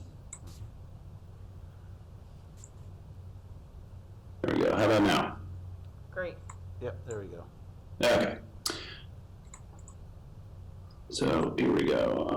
So again, basically the front of the Modell's is going to remain the same with the EFIS, the upper sign area, and the masonry columns. The only thing that's changing is the entrance doors and the storefront. The Modell's currently doesn't have much glazing in the front, so this will provide more glazing across the front of the store. Okay. No, So the overall look doesn't really change. It's really just what's set back at the front entrance. Yeah, because the plaza had gone through the whole renovation recently, so. Correct. Looks Yeah, I do have a photograph here of the existing models, and you can see there's a set of double doors and very little glass across the front. So the glass that we're proposing will continue all the way down to the sidewalk level or the floor level. So it'll be much more glass across the front. All right, sounds good. Kristen? Sure. Well, thanks, Rich, for the overview. So the project's on for public hearing, seeker review, amended site plan review, and architectural review. Staff actually has relatively minor comments, the most significant being about the accommodation of parking spaces. I know, well, first off, I apologize for being directionally challenged in my write-up, so I'm sure that was fun to follow along with. But that said, I think staff could work with the applicant to sort of accommodate or work to adjust some of the parking as it's proposed. I know you're not looking to lose any parking spaces. I don't think the board is looking to lose any parking spaces. But we could probably work with you offline beyond this meeting to address that. As I know, there are actually relatively minor comments, if any, from other departments. So this is on for a type 2 action. So staff is recommending that the board open the public hearing, close the public hearing, adopt a seeker resolution, and adopt a conditional amended site plan resolution, and also conduct architectural review. All right, thanks. And just one last item, the county planning office did provide a matter of local concern letter. So if the board did choose to act this evening, they could go forth and do so. All right, thanks, Kristen. Andy, do you have any comments on this one? Yeah, sorry. Yeah, so our comments are minor, details on striping, the biggest comment that we have really has to do with the trash compactor. Typically, dumpsters and trash compactors require enclosures. Given the location of the trash compactor where it's proposed, it's pretty out of sight, but we wanted to bring it to the board's attention just to make sure that everyone's aware of that condition. So that's it. Okay, thanks, Andy. Yeah, as it relates to the trash compactor, we do have another trash compactor that's in the rear of the building that's not enclosed for one of the other tenants. So we do already have one on site. The dumpster is an enclosed dumpster that the trash compactor does empty into. All right. This is on for public hearing, so I move we open the public hearing. Second. Moved and seconded. Called to question. All those in favor? Aye. Aye. Any opposed? Motion passes 5-0. Is there anyone who wishes to comment on Poughkeepsie Plaza application? Scroll through the Zoom attendees here. Actually, if you could stop sharing your screen for just a moment, it just might be a little easier to see if anyone's, waving frantically or anything like that. Right. No, don't see anybody. All right. In that case, I move we close the public hearing. Second. Moved and seconded. Called to question. All those in favor? Aye. Aye. Opposed? Motion passes 5-0. All right, let's go around the board for comments. Joan? I have no comments. Nicole? My only question was whether or not this is sprinklered inside. Do you know that? I'm sorry? The old Models, do you know if it has a sprinkler system? Rob, is that portion of the building sprinkled? Yes, it is. Yep. And we'd actually be providing a separately zoned system for the tenant in that space. Okay, thank you. All right. Ben? No comment. And Peter? I'm good. All right. I guess the only comment I had was, it looks like that in front of the old Blockbuster, you're changing the orientation of those parking spaces there. I guess it's a mattress store now. But that always seemed a little odd there, so I think the new arrangement looks better to me. As long as the maneuvering can be done around it. And then, We tried to maintain the access aisles and everything that are currently there. So by changing the parking, it's a little less confusing because there's not as many cars going different directions.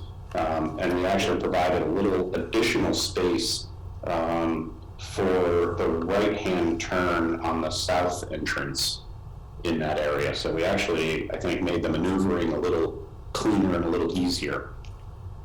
okay, good. And you're updating some of the parking in the back there too. I just have the comment that it's, fairly pothole ridden. Are you planning any updates to the pavement back there? Or? We could certainly look at that. Yeah, there's some areas that are pretty bad there, so take a look at that. All right. I move that the planning board determine that the proposal meets the criteria for seeker type 2 action pursuant to seeker part 617.5 and no further environmental review is required. Second. Second. Moved and seconded by Ben.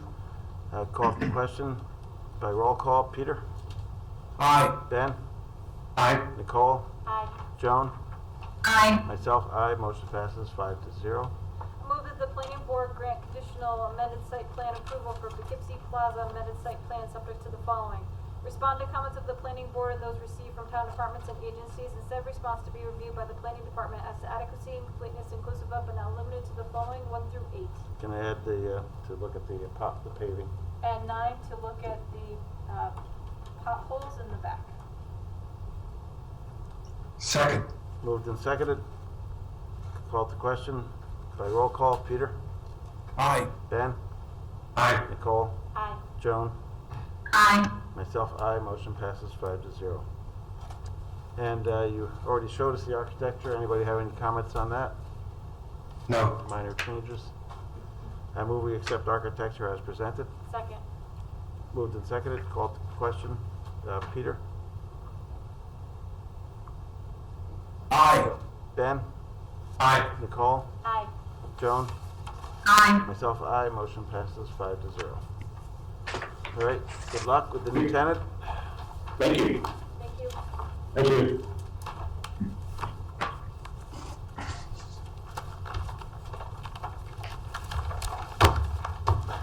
Just a couple of quick adjournments here.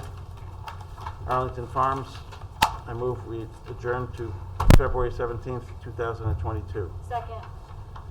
Moved and seconded. Called to question. All those in favor? Aye. Aye. Any opposed? Motion passes 5-0. Stewart Shops at 2245 South Road. I move we adjourn the public hearing to February 17th, 2022. Second. Moved and seconded. Called to question. All those in favor? Aye. Aye. Any opposed? Motion passes 5-0. All right. Let's see how we do on it. Next up is 9 LaGrange Avenue. You want to do the open comment? Oh, right. All right. I just moved it instead of reading it. It's okay. Moving along. At this time, I move that we allow public comment on any other items on tonight's agenda. We ask you please limit the comments to no more than 3 minutes, and we'll consider the comments made during the meeting but not respond to them directly. Do I have a second? Second. Moved and seconded. Called to question. All those in favor? Aye. Aye. Opposed? Motion passes 5-0. Is there anyone on the Zoom call wish to comment on any other of tonight's agenda items?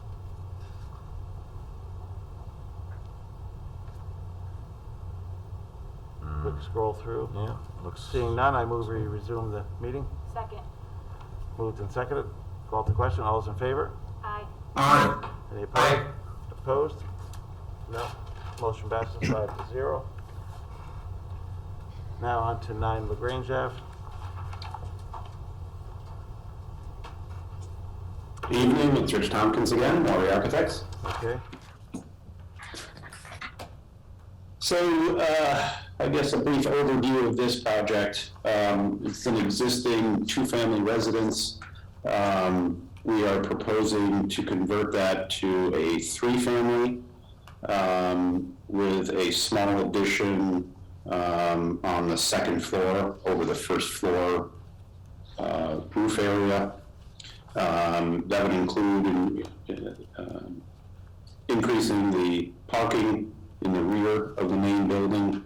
There currently is a garage to the rear of the property. We would remove that garage and construct a new two-car garage with an apartment above, so there'd be a total of 4 apartments on the site. Would that new garage footprint then be smaller than the current one? I believe we were trying to keep the same footprint that's there. That's partly the reason for the location. We were trying to rebuild that in the same location as the existing. Okay. Just a little more roomy. All right. Kristen? Thank you, Rich. The project's on for primarily a discussion this evening, but will ultimately be reviewed for seeker, special use permit review, and site plan review. Per conversation with council, we decided that the action would be categorized as an unlisted action subject to an uncoordinated review, which would permit the applicant to go before and discuss the application with the ZBA without a seeker determination holding up that process, because ultimately if the density is not granted for the applicant, the application really can't proceed as is currently proposed. That said, from a planning perspective, there were some relatively minor comments, although I know that there were some more significant comments from the fire department, the building department, and perhaps engineering.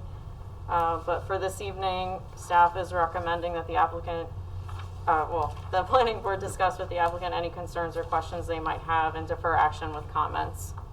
All right, thanks, Kristen. We start with Andy. Anything? So as you can see, we have a number of comments relating to utilities, grading. One of the comments that we have is that, there's only one service connection allowed per lot. In particular, with respect to sewer, we need to see how that's going to work, especially with the garage or new building in the back. The way that the health department has been interpreting the need for their review is a simple service connection is not require their approval, which would be a direct connection from the building to the main in the street. Where this is concerned, since you would most likely have to combine those connections, possibly with a manhole, this may require health department approval based on their interpretation. Another concern that I have is related to the proximity of the property line to that existing building. If you're tearing it down and rebuilding with foundation, you're going to be very close to that line, potentially going over it. We would like to make sure that that does not become an issue. Similarly, with that new building, I'd like to know where the roof leaders are being directed, and how that runoff from the parking lot will be managed. I think those are the main comments that we have. Of course, some of the standard things we'd be looking for would, photometrics in particular, would be another one that we'd be looking for as on a lighting plan. I think that pretty much covers it. All right, thanks, Andy. Yeah, concerns about lighting myself, make sure there's no spillage to neighbors if you're adding stuff. Let's go around the board for some comments on this. Peter? Looks like a nice use of this property. Good luck. Ben? No comment, looks like some good improvements, so. Okay, Joan? I think it looks nice. Is there going to be parking in the garage? And I'm sorry if that's in the application and I just missed that. I think that is the idea, that we do have 2 parking spaces in the garage. And snow storage, where were you thinking of having that on the site plan? There's really not a whole lot of space for that. It's probably gonna have to be between the driveway and the house. There's a little bit of area in the, I'll say the northeast corner of the upper right-hand side of the parking area. There's a little bit of space there, but we will have to show that on the plan for sure. Okay, yeah, and just think about, you know, do the residents get into the building from the back of the structure? Like, do they have to go around to the front to get in, or can they go from the parking lot and enter from the back if they want to, or would they be walking down the driveway to get to the front of the house? So the main floor apartment does have access from the rear. The second floor, so that they would have access with the ramp, the handicap ramp. The second floor apartment does have access via stair in the rear. So it would just be the third floor apartment that has access from the front entrance. Okay. All right. Those are my comments. Thank you. Sure. Thanks, Joan. Nicole? Yep, so I saw a comment that you might have to widen your driveway. So we're going to have to review that with the building department and the fire department. Technically, the front building's a multifamily, but technically the rear building would be considered a single-family residence.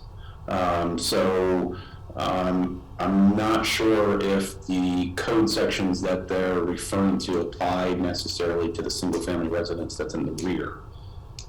So I'm not sure that we necessarily have to widen the driveway based on the building code requirement.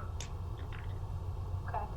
And something I might offer, just could be beneficial for the applicant if they are inclined, is to set up an interim meeting prior to your next submission to the planning board, just to go over some of these comments with, directly with staff.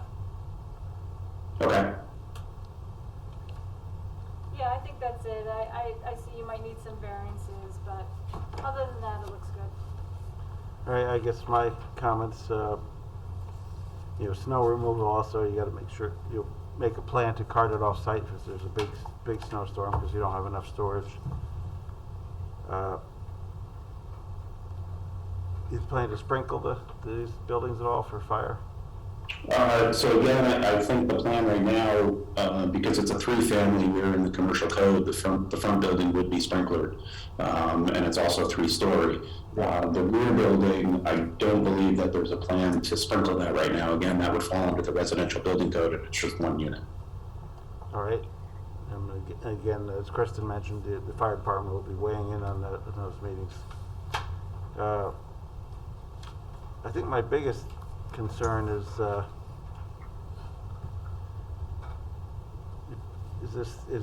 basically 2 in the garage and 3 to 4 other spaces enough for 8 bedrooms from a parking standpoint? And how does somebody in the garage, if somebody's parked on the side there, how do people parked straight in the garage get out, other than backing straight out the whole driveway? Let's see, if there's another car in the way, do they have enough turnaround room?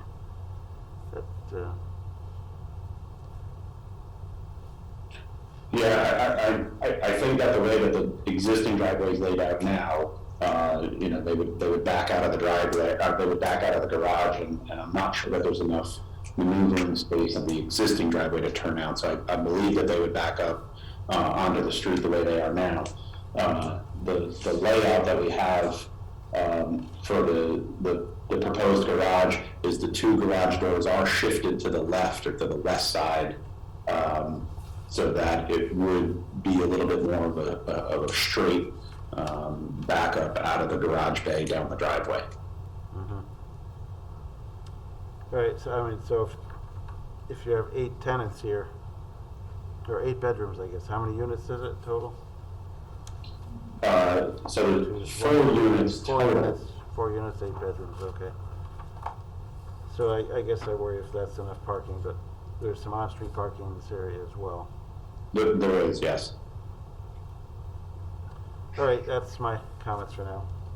I move the planning board defer further action on this application and direct the applicant to respond to comments in writing of the planning board and those received from town departments and agencies to include but not limited to the following with intent. Moved and seconded to defer. Called to question by roll call. Peter? Aye. Ben? Aye. Nicole? Aye. Joan?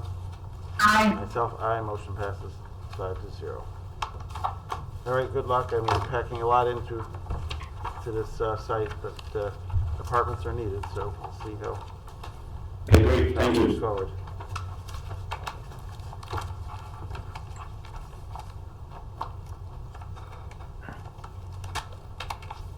Let's see.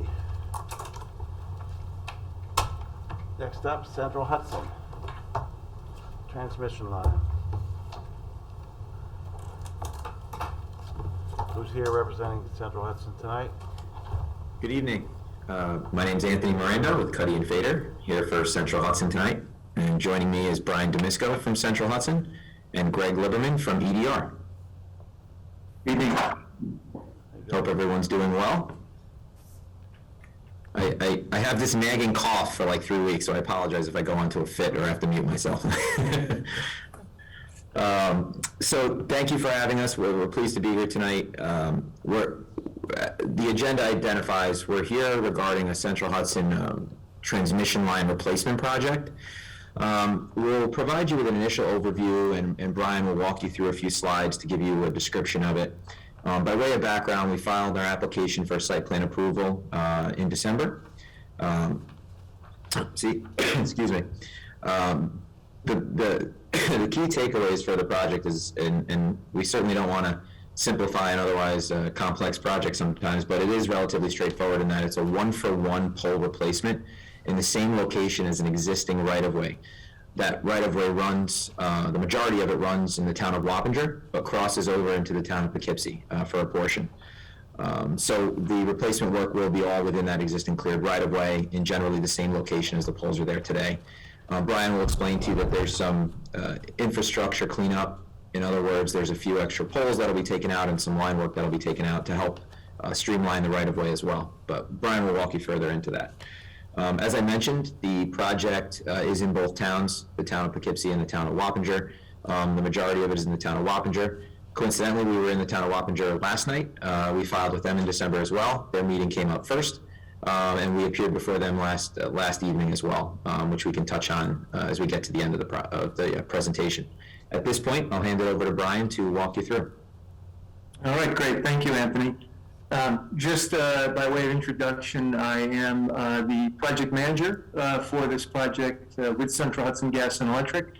And what I'll do is go to a share screen, and hopefully the technology is working.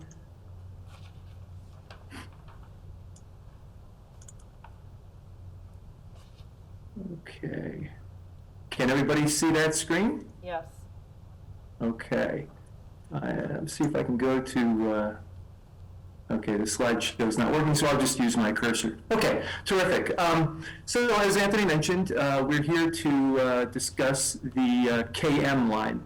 It's an existing 69 kV electric transmission line replacement project, and we're here before you tonight to give you an overview of the project, which I hope provides good information for you, and we'll take your questions through the course of the presentation or afterwards. The project location, as you can see, has a total distance of 2.8 miles linearly. The majority of it is in the town of Wappinger at 1.7 mile. It has an endpoint here at the border of the Myers Corner substation, and it traverses through the town of Wappinger, across New Hackensack Road over by the Hudson Valley Regional Airport. It crosses over the Wappinger Creek, which is the delineation line, if you will, between the town of Poughkeepsie and town of Wappinger. And it continues on for another 1.1 miles, where this project concludes just west of Victor Lane. History and existing conditions of the line. It is predominantly wood pole construction, and it's design. It's the line itself is nearly 100 years old. It goes back many decades, and we have maintained it through these many decades. Have done repair, both ongoing maintenance and/or emergency repair when needed.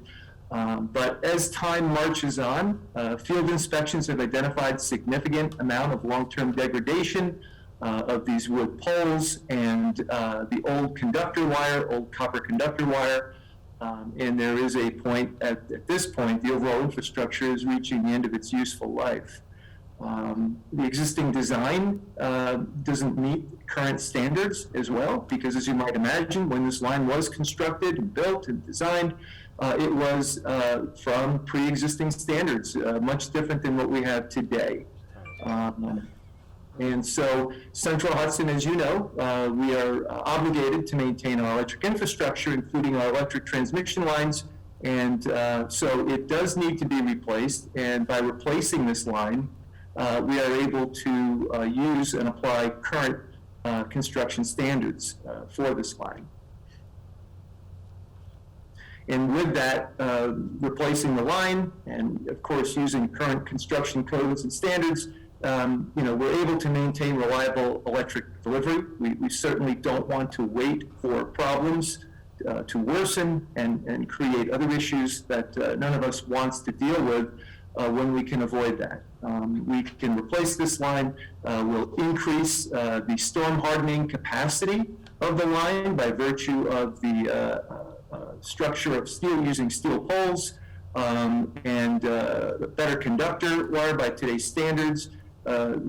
Creates much beneficial aspects for customers, and of course meeting all current standards. It will allow the lines to be built, the poles and lines, the conductor to be in according to today's codes and standards. Self-weathering brown steel poles are very robust. You'll see in some of the photos that I have a comparison to the construction that we have out there today. And I think you'll be surprised, to say the least, on what you'll see and what we're able to move to with today's technology. Permanent removal of other inactive infrastructure will take place at the same time. It will actually clean up this existing transmission line very nicely. I have some photos of that as well.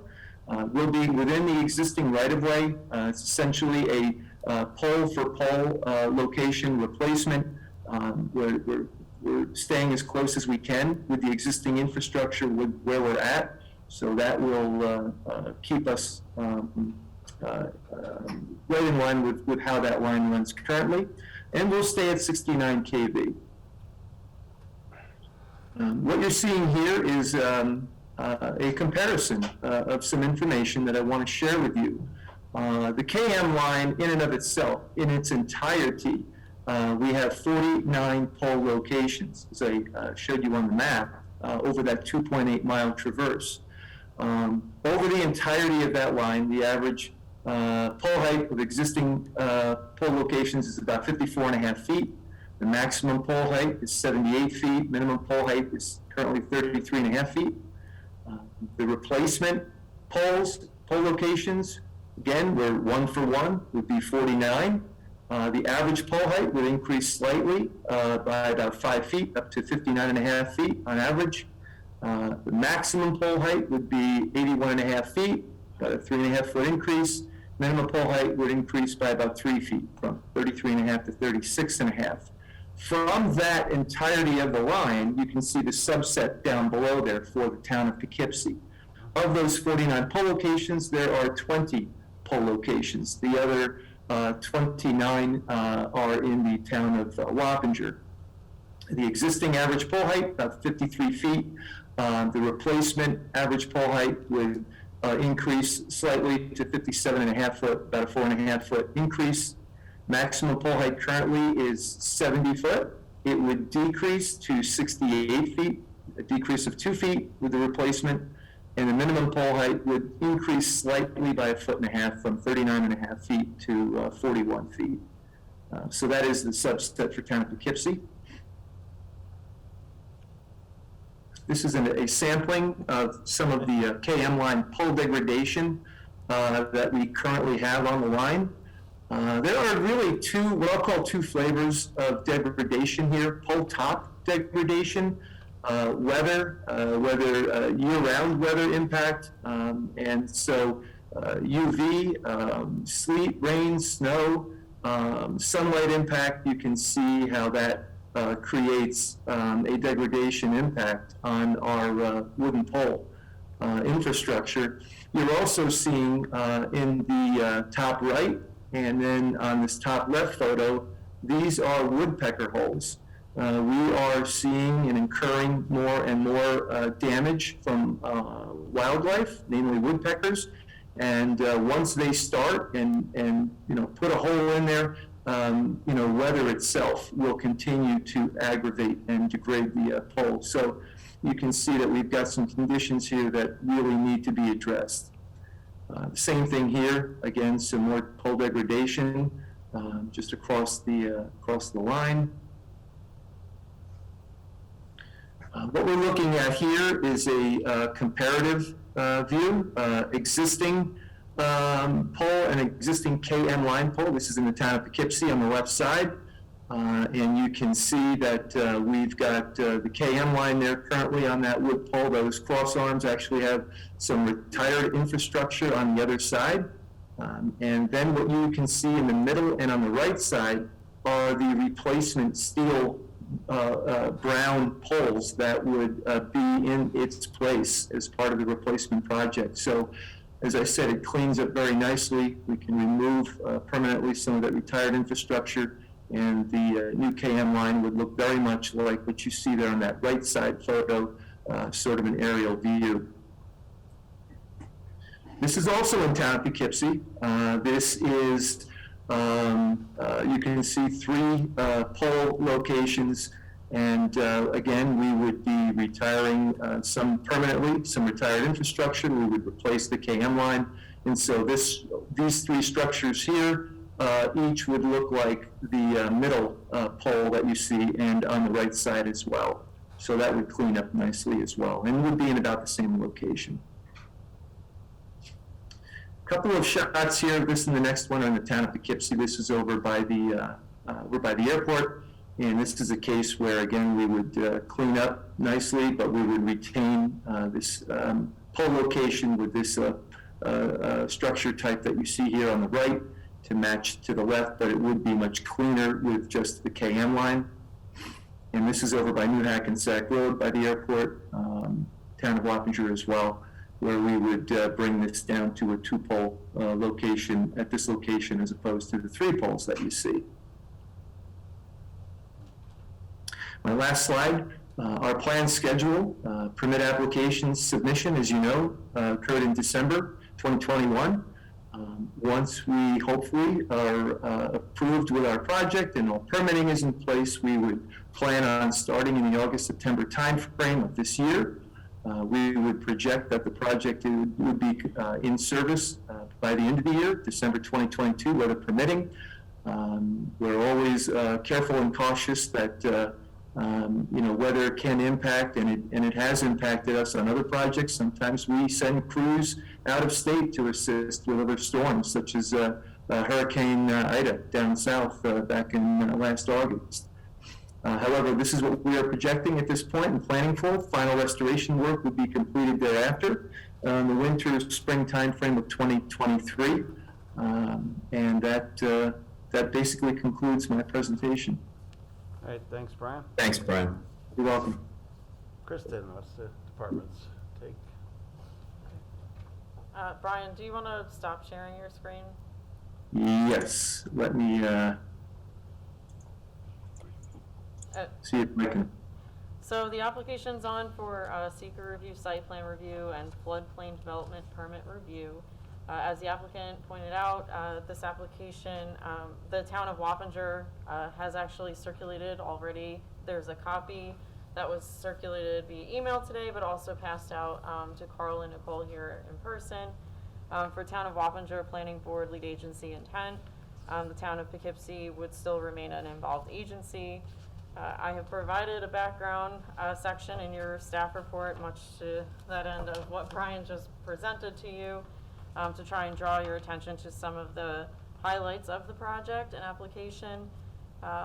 But yes, seeker review for a type 1 action where Town of Wappinger would be lead agency, Town of Poughkeepsie remaining an involved agency. I took the application under review more substantially than probably I would have at this point, just knowing that this is sort of on an expedited route for review, having just appeared before the Town of Wappinger Planning Board. So there are several seeker-related comments I've already provided, not only to the benefit of the Planning Board, but hopefully to the applicant to let you know sort of what the Town of Poughkeepsie has in mind in terms of the environmental review and what they would like to see going forward. So I do hope the applicant, if you have any questions as you go, feel free to contact myself. I'd be more than happy to help facilitate any of the conversations. I know I had specifically called out coordination with the floodplain development administrator in the town. Comments related to site plan review are relatively minor. Again, I think there's just some additional coordination that needs to occur for the floodplain development permit review administrator, and just a couple of other items. In terms of when construction begins, just taking under advisement, it would be appreciated that you're contacting and coordinating with all the local fire departments, the town police department, and any of the local schools, just to make sure that they're all on the same page if there's any road closures or otherwise, as it relates to construction or demo or whatever. Obviously you don't want a line of buses traveling through your construction site. So that would be appreciated.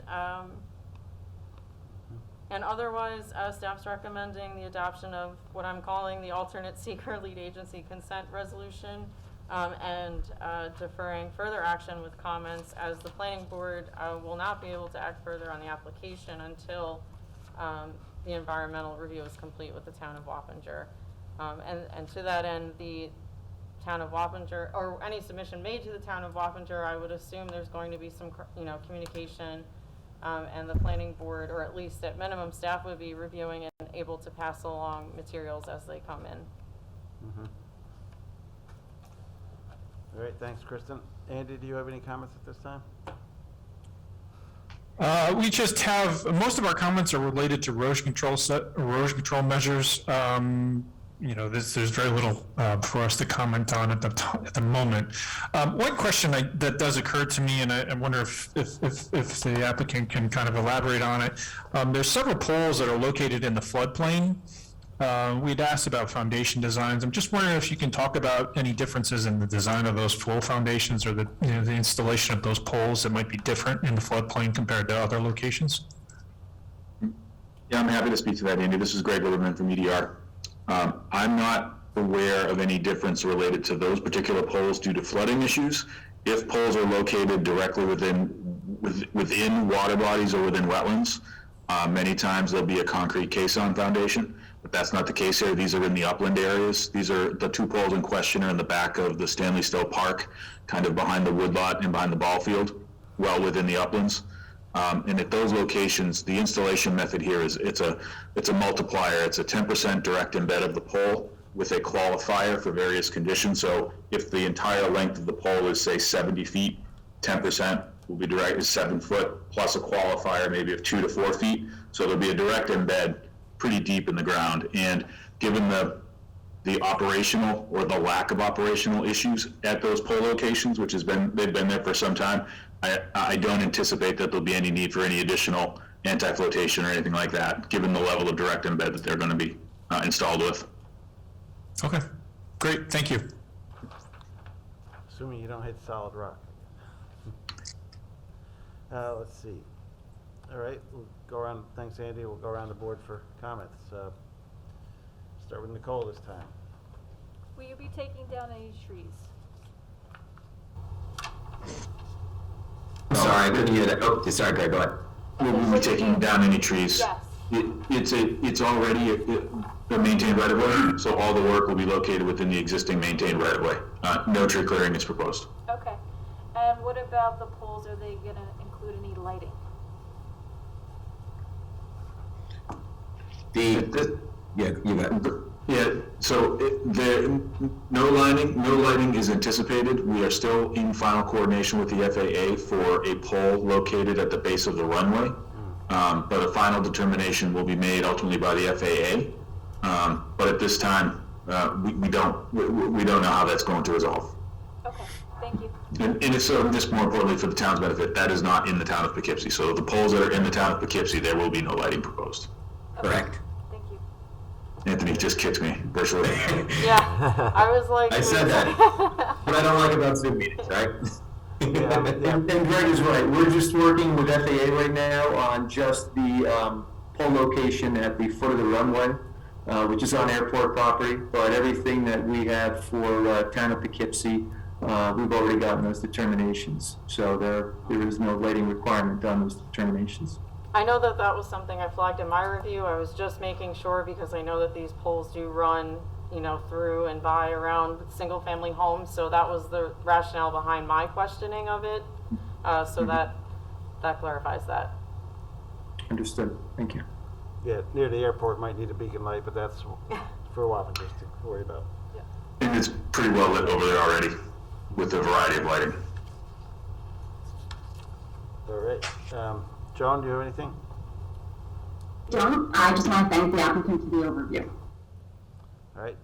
Ben? No, nothing. Sounds like they know what they're doing. And Peter? Nothing at this time.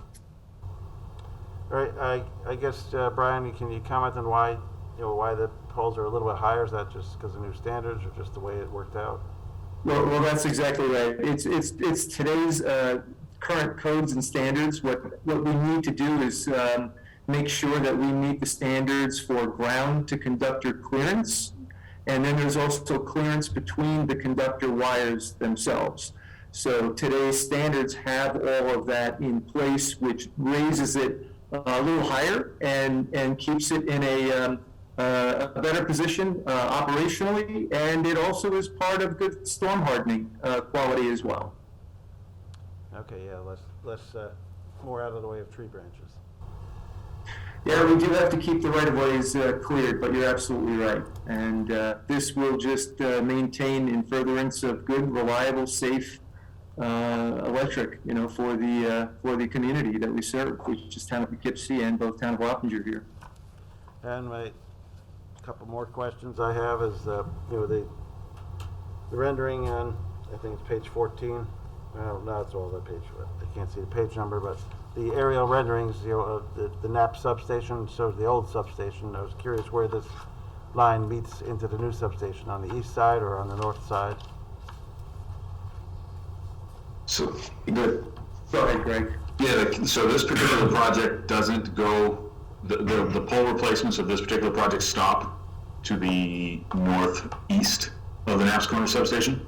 You may recall during the design of the Knapp's Corners facility, we had to navigate the transmission reroutes to coordinate entrance into the new substation. So the poles relative to that coordination are all part of that particular project. This particular one is on the northeast side of the Knapp's Corner substation towards Victor Lane. Okay, yep, thanks. And last question to Brian, perhaps. Do you have any comments on the status of the Knapp's substation and what's going on? What didn't appear to be much going on. It's winter now, I guess, but. Well, we would actually be working right through this winter if we had the possession of the power control center. That's the sort of the brain center that we need that ties in the transmission to step down to distribution voltage. As you might imagine, you're well aware, with materials, supply chain issues that are happening globally, obviously nationally here as well. We have been fighting tooth and nail to get some materials in for the project, namely through our third-party vendor, the manufacturer of the Power Control Center.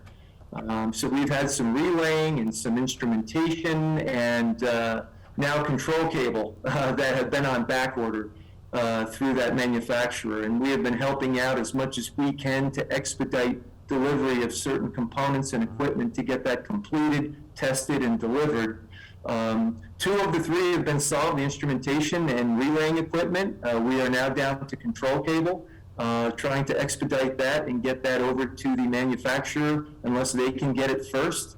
Some of these materials have become very, very tough to get hold of due to the supply chain issues that we're dealing with. But at present, we're looking at still putting this substation in service this year. We should know by the end of this month exactly what the situation is with that control cable that we need to complete the power control center, and then have it factory tested by the manufacturer and shipped and delivered on site so we can finish the project. Looking ahead, this year is still very much tenable, and we expect it will go in service this year. It's just very difficult to tell you exactly when because of that power control center. Okay, I know neighbors at least are anxious to see, the more of the landscaping go in. I know there's some of it that has to go in the spring still. Correct. We'll be back on site in the springtime with town staff, including consultants. EDR will be there, myself. So we look forward to that. And we've tried to be and we believe have been very collaborative with the neighbors, very understanding as much as we can be, and we look forward to that continued dialogue and working with them. All right, thanks for keeping on top of that. Let's see. Guess we're ready to go then. I move the planning board consent to the town of Wappinger being the lead agency of this proposed action. Second. Moved and seconded to consent for lead agency. Called to question by roll call. Peter? Aye. Ben? Aye. Nicole? Aye. Joan? Aye. Myself, aye. Motion passes 5-0. I move that the planning board defer further action on this application and direct the applicant to respond to comments in writing of the planning board and those received from town departments and agencies, included but not limited to the following 1 through 10. Do I have a second? Second. Moved and seconded. Called to question by roll call. Peter? Aye. Ben? Aye. Nicole? Aye. Joan? Aye. Myself, aye. Motion passes 5-0. All right, thanks for the overview. Thank you. Good luck with the supply chain getting the poles, hopefully. Thank you. I appreciate it. Thank you. Have a great night. Have a great night. Thank you. Next up is the storage unit called Store Space. Who's here representing them tonight?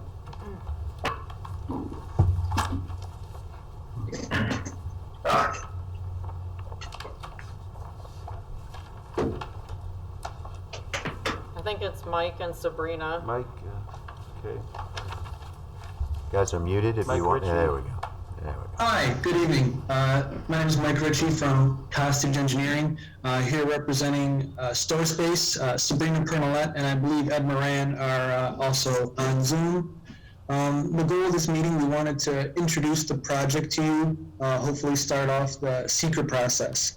So the project we submitted is for a 3-story, fully enclosed, climate-controlled self-storage facility on a property located on Violet Ave. The existing property contains 3 separate parcels totaling about 5 acres, and currently is occupied by a mix of different uses, including truck and car rental, RV rental, repair shop, and actually self-storage today.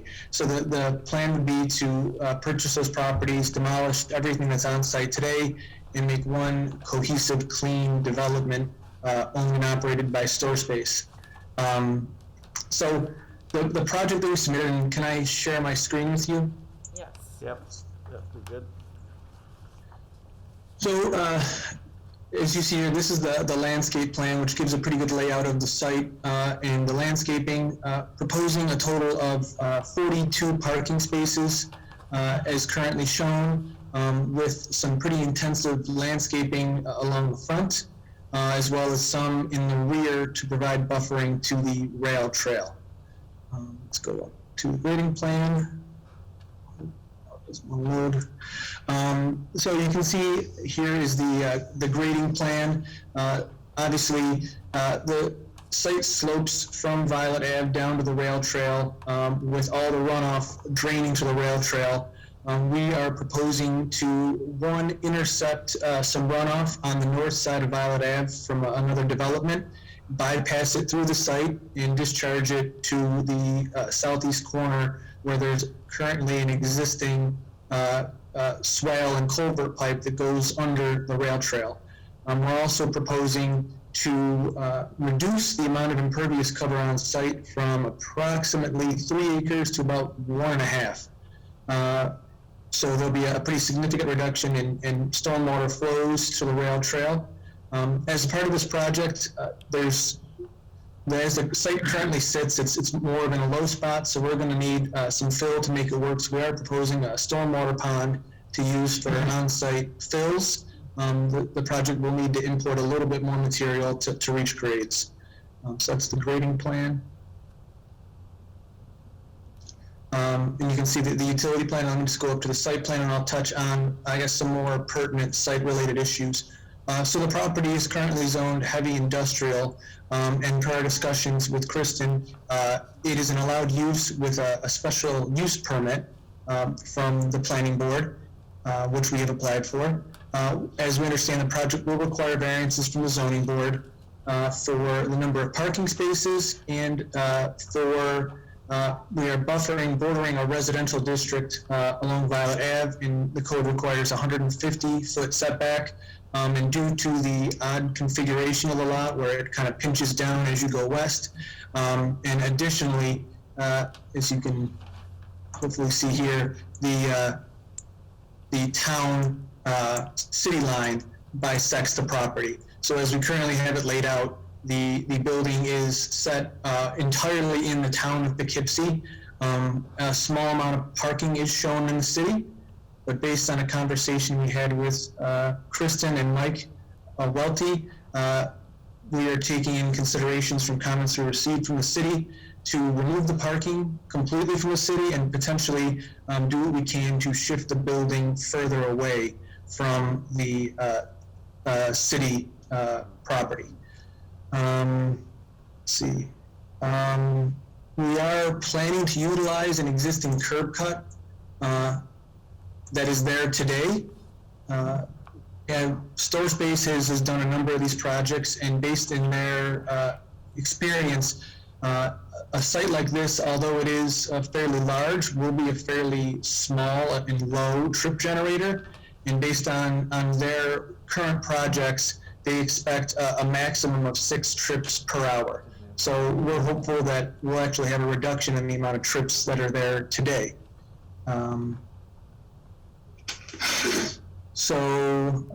We did receive comments from town staff as well as county staff. We've reviewed those internally in StoreSpace, and like I previously stated, we received comments from the city of Poughkeepsie, and we scheduled a call with Kristen and Mike just to go over those. We feel that none of the comments that have been presented to us are unmanageable and can't be addressed. And we look forward to revising the plans per those comments and submitting for future reviews. So with that, I'd open it up to any comments the board may have.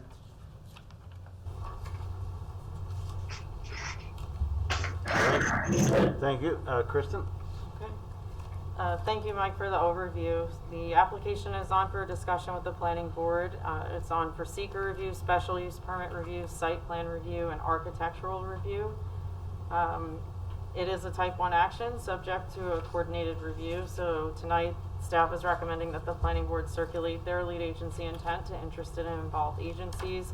I will point out, just because it has been noted a couple of times, the city of Poughkeepsie has already acknowledged that it would make sense for the town of Poughkeepsie to be the lead agency in this review, and has provided a set of comments for which the applicant was provided. And yes, town staff did have a conversation with the applicant, who seems to be amenable to addressing some of those, although they are still going forward with a storage, obviously, application. We had a discussion about potentially the installation of a sidewalk, as was mentioned in the city comments. Perhaps moving, the application itself wholly into the town of Poughkeepsie. And understanding that the town of Poughkeepsie zoning is IH, so this is a permitted use by special use permit. Well, I guess that, you know what I mean. Yep. And, but also trying to balance the nature of the city of Poughkeepsie parcel as being a sort of gateway mixed-use residential area. So, again, the applicant seemed wholly amenable to working with staff to get there, if you will.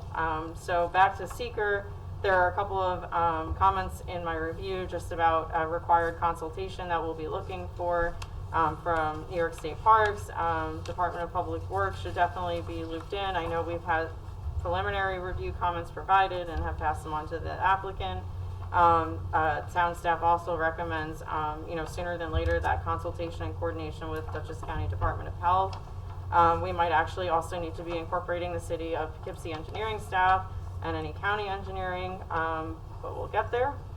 I've outlined the special use permit sequence just so you can follow it, that it is it's allowed by special use permit. That's the way to say it. Then there's just a number of comments at this point, as would be with any first submission for site plan review. I also would like to note that the applicant had the discussion with staff that subsequent to this submission that they will be taking a pretty close look at their architecture to also just not be placing a just wholly block building on the site, but maybe introduce some elements that work with the gateway or mixed use style from the city of Poughkeepsie Don't just want zoning. a big box there. It's the start of the town crossing the line there. Those are comments too, like at this point in the process, that would be beneficial, I think, for the applicant to hear from the board. So right now, the staff is recommending the board adopt a seeker lead agency intent resolution and defer further action with comments. All right, thanks, Kristen. Andy, you want to weigh in on? There's some. Yeah, sure. I'll start with health department. Kristen mentioned health department. I would recommend starting that coordination sooner rather than later. They will be, that approval will be required mainly because of the pump station. And I realize this is probably a very low generator of waste, but that will be a requirement. I also want to mention the DOT. I realize it's an existing entrance, but with the change of it is technically a change of use. We will need to make sure that complies with their requirements, particularly with the entrance design, landing area, and we'll need to keep an eye on the slope of that driveway. It really shouldn't go over 10% if possible. 15 in some instances is acceptable. The other major comment that we have has to do with that existing culvert that crosses 9G. We'll need to clarify who's responsible for that culvert, and then talk about how that water gets conveyed through the site, make sure that whoever is responsible is okay with it, and then also likely a drainage easement will be required if it doesn't already exist. Finally, I think we may need some additional survey on the rail trail to get a clearer picture of how this site relates to the rail trail, and particularly how the drainage and landscaping will be tied into that. It's a little unclear from the site cross section that we've seen on the site, but from my knowledge, I believe that the rail trail is 15 to 20 feet below the site. So we'll need to kind of incorporate that and make sure that there's no issues with side slopes. So I think it's rock, but and then finally, I think the county had some comments about the encroachments that they would like to see addressed. I think that's it for now. There's many more in my letter, but that's it for now. Could I speak to some of those while we're on the topic? I agree with those. The survey for the rail trail, unfortunately, when we started out, we didn't anticipate, that but that would be a focal point, but now we know, and we agree that maybe some additional survey just to show what's really going on there.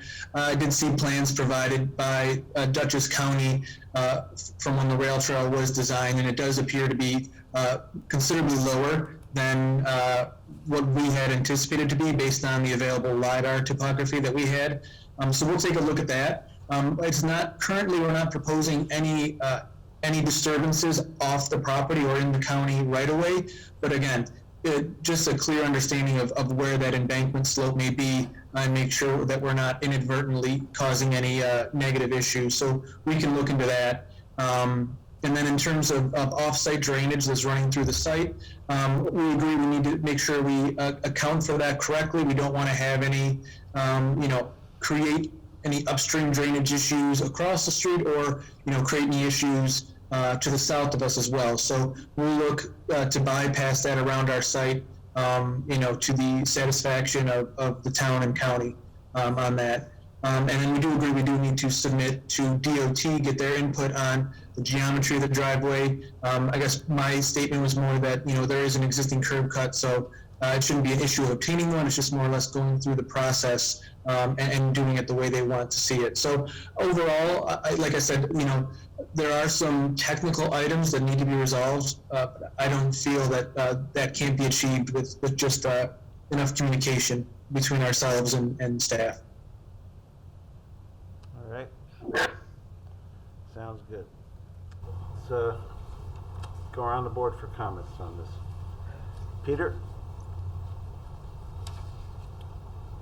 Actually, Mike, if you wouldn't mind stopping the share for a minute, too? Okay. Yeah, thanks. I'm good. I have a question for you. You've had a lot of test borings done on this site. Can you tell us why?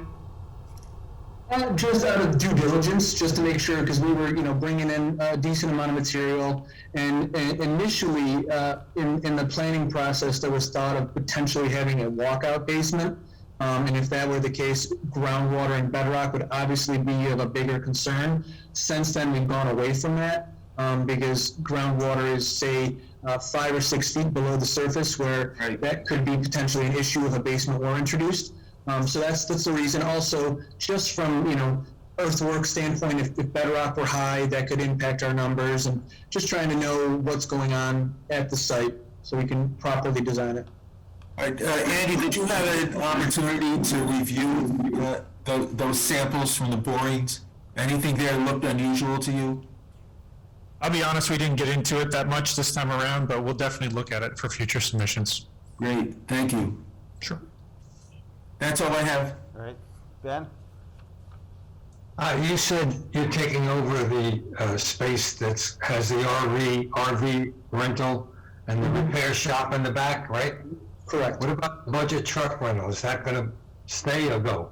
That'll go. Yeah, the store space is going to purchase 3 properties that has all of the uses currently on it, and demolish existing structures and pavements and build their facility. Oh, okay. That's good. Good to see. Okay, that's it. That's all I had. All right, thanks. Nicole? I just had a couple of things here. Let's see. Obviously any handicap spaces that you propose, we want them to be as close to the entrances as possible. As far as the fire department is concerned, they would be looking for a sprinkler system. I'm not sure if you've talked to them about that or not. And, any proposed lighting that you're going to be doing, just make sure they're up to code, that there's no spillage. Okay. Can you open it? Yeah, that's pretty much it. Thanks for that. And yeah, we acknowledge that I believe it requires 0.2-foot candle at the property line, and I believe we showed half-a-foot candle, so we'll revise our calcs to make sure we comply with code. We will design our handicap spaces to be as close to the entrance as possible. And then in terms of fire, we are proposing the building to be sprinkled. Okay, great, thank you. All right. Joan? Hi there. Will this self-storage have set hours of operation? They will, and Sabrina or Ed, I think you may be able to answer that question better than myself. Yes, the store will have hours of operations from 9:30 a.m. to 5 p.m. Monday to Sunday. And we also have a separate kiosk for after-hour services, which is going to be from 8 a.m. to about 10 p.m. Okay, so after 10 p.m., there'd be no reason that somebody would be accessing the property? That is correct.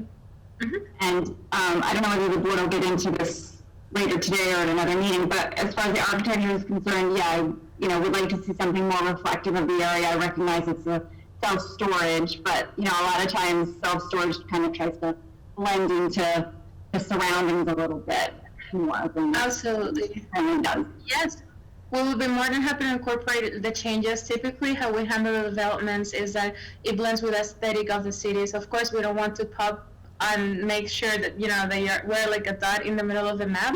Definitely, we'll take a look at and make our studies and what we currently have on the location, and make sure that we implement little concepts to our building to make sure everything is completely homogeneous.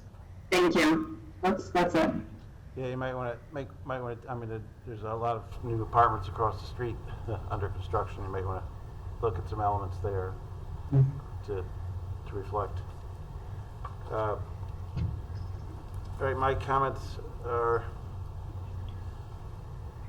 the rail trail, you gotta make sure you screen the rail trail. I'm glad that, the building itself sits about 10 feet lower than the street level, because that reduces the massing look of it as you're driving by. I would also encourage you to look at connecting to the existing sidewalk that's there. Some of it's covered by brush at the moment, but there's a sidewalk coming up from the city street, and see if you can continue that along. So that I could see that being used by the new people living in that area as well.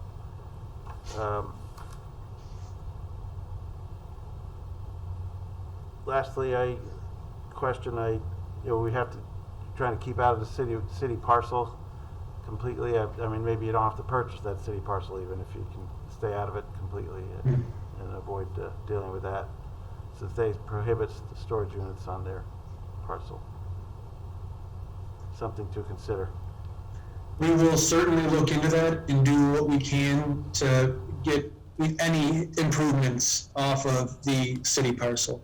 So we'll continue to work on that and hopefully have something that reflects that in our next submission. All right. Right? Yep.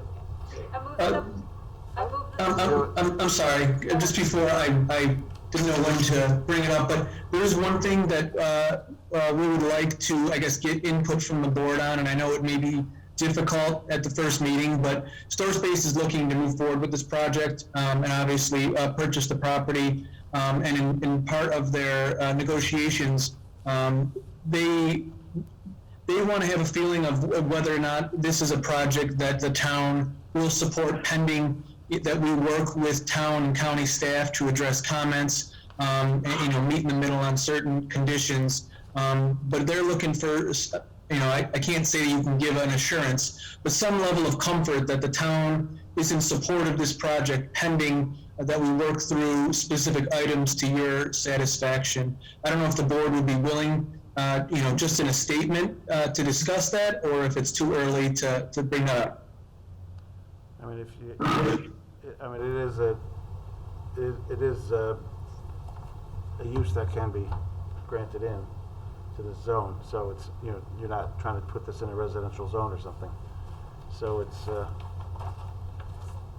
but there is certainly concerns. I forgot to mention shielding from the residential there as well. Mm-hmm. The screening, which you mentioned that as well also. But I guess I can't see total denying of it at this point. Yeah, and I certainly didn't want to put you in an awkward position. I know there's a lot of work left to do on this, but I believe StoreSpace has a decision to make, on whether, they will move forward and, it sounds from the way the board is discussing that, this is an allowed use, and if we can work with the board, then, there may be a way that, that this will be approved through the normal process. Obviously, we're not asking for any approvals tonight. We know it's a lengthy process and a lot more steps to go through. Just wanted to get an understanding of if this is something that, would gain traction. So I understand if you can't make a commitment one way or the other, but anything to that effect, I guess, would be helpful to Store Space. I mean, yeah, we certainly can't commit to anything, but you've been responsive to comments and stuff so far, so that helps the situation. Any comments from other board members on that? I think it looks like a good project, so as long as you continue what you're doing and, go by what the engineers are saying and answer questions, I think there's no problem, so. Yeah, I agree with Nicole. I mean, obviously we have a lot of self-storage in the area, but clearly the market must bear that. It's the only thing I can think. But I agree with what Nicole said. Maybe we'll get the Storage Wars show come up here sometime. Ben, I appreciate your input. Thank you. that is on mute. Ben, you were muted. I think you were trying to say something. Maybe let me help. You're still muted. He's still muted. All right, let's see if I can try to help him out with that. I asked you to unmute. Oh, no. Oh, still stuck there. sorry, Ben. You were making noise before, so I muted you. Oh, there you go. All right. I didn't realize it. I was just saying, as long as there are no major engineering issues or zoning board issues, I don't see a problem.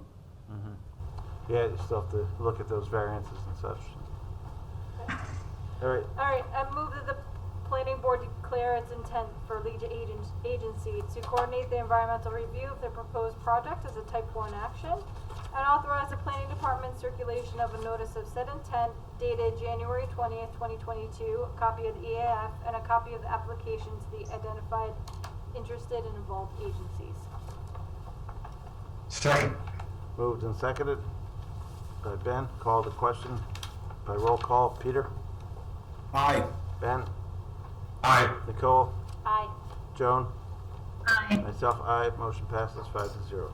I move that the planning board for further action on this application pending establishment of lead agency and direct the applicant to respond to comments in writing of the planning board and those received from town departments and agencies included but not limited to the following 1 through 13. Second. Moved and seconded. Called the question by roll call. Peter? Aye. Ben? Aye. Nicole? Aye. Joan? Aye. Myself, aye. Motion passes 5-0. All right. Thank you. Thanks. Appreciate your time. Yep. Good luck. Thank you. Next up, Wiltsey Lot Subdivision. Who's here representing Wiltsey tonight, if you're still hanging in there? Amy? Amy, you're muted. Hi, this is Amy Bucknery from Dane Secosa Engineering, representing the Wiltsey subdivision. All right. What's new on this project? Anything? We discussed I think the sewer tenancy was one of the biggest issues, and we've discussed that. We had a conference call earlier in the week, or last week, and we've determined that we need seeker before the town board can actually vote for what we're proposing as far as tenancy goes.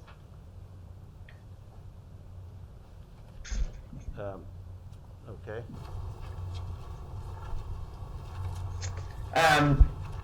We're not going to need a transportation corp, so that's a plus.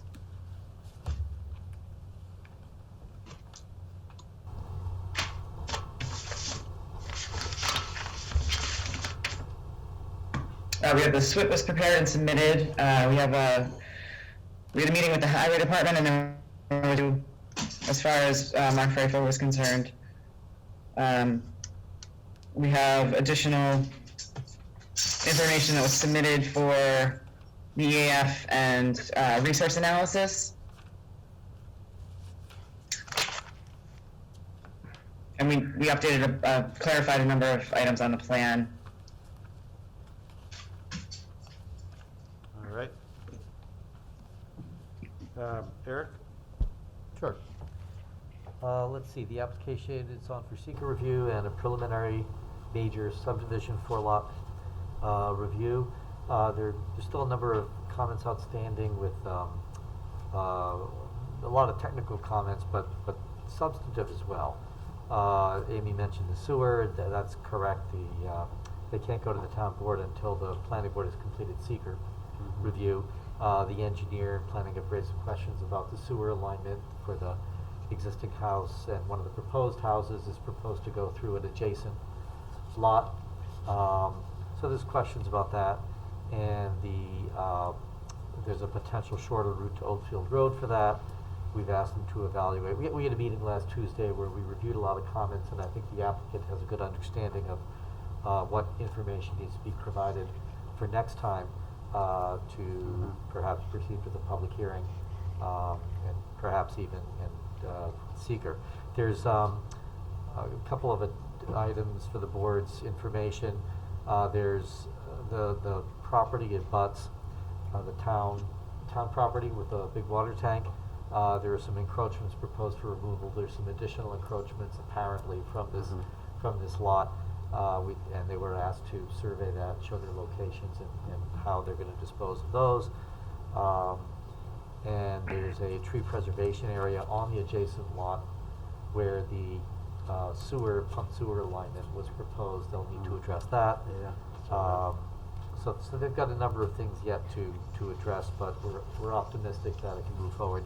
Oh, there's also an ag district for part of this site, but not for all of it. It appears to be mostly technicality, but there's a requirement that the board address the effect of agricultural operations in a designated ag district. So we just need some information to be provided for the board, sufficient for the board to make a determination, both for seeker and to meet ag and markets law requirements. All right. Thanks, Eric. You did mention, that stood out to me, possible shorter sewer run that avoids the easement, avoids the what is it, the woods that are dedicated there to be saved. So I don't know if Amy has any comments on that yet, but we can. We're going to look at that and potentially reroute it. Okay. Andy? So we had some comments on the sewer connections, suggestions to simplify that. Like Amy said, there's a existing area for tree preservation that it would be good if we could avoid it or minimize that disturbance area. Obviously, health department approval is still required. And the other kind of concern that we have has to do with the slope of the driveway for lot 19C. We want to make sure that the slope of that driveway is acceptable to the fire department. I noticed that George has a number of comments on accessibility, fire access for that particular lot. So those are the main concerns that we have with this one. Yeah, there's some topography there. Yeah. I haven't been up there recently. I don't know if there's cows still in the field or not. But all right. Let's go around the board for comments. Peter? There are a lot of loose ends here. You just have to get up to speed. Yeah, I think the sewer is a big part of it as well. Let's see, Ben? Nothing right now. Joan? I don't have any comments at this time. And Nicole? Yeah, just, possible bat habitat in the area, so if you guys are gonna be doing any tree clearing, you need to do it between it's getting too late, October and March. Yeah. And, I did see a comment, and I just wanted to ask you, zoning had a comment about about an accessory structure, that barn on lot 19. The encroachment? Yeah. I believe that's coming down. I think we talked about that at the conference call we had on Tuesday. Okay.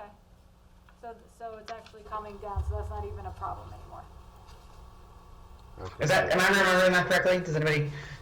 I think that's what the plan said, Okay. and I think there was discussion that the remaining structure, depending on how close it is, it might or might not need a variance. Okay. All right. Okay. Anything else? That's all I have, yeah. Yeah, I don't have anything additional to what we've already discussed, so go ahead with it. Okay.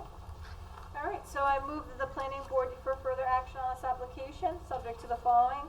Respond to comments of the planning board and those received from the town departments and agencies, and said responses to be reviewed by the planning department as to adequacy and completeness, included but not limited to the following 1 through 12.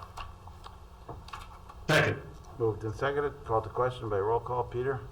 Aye. Ben? Aye. Nicole? Aye. Joan?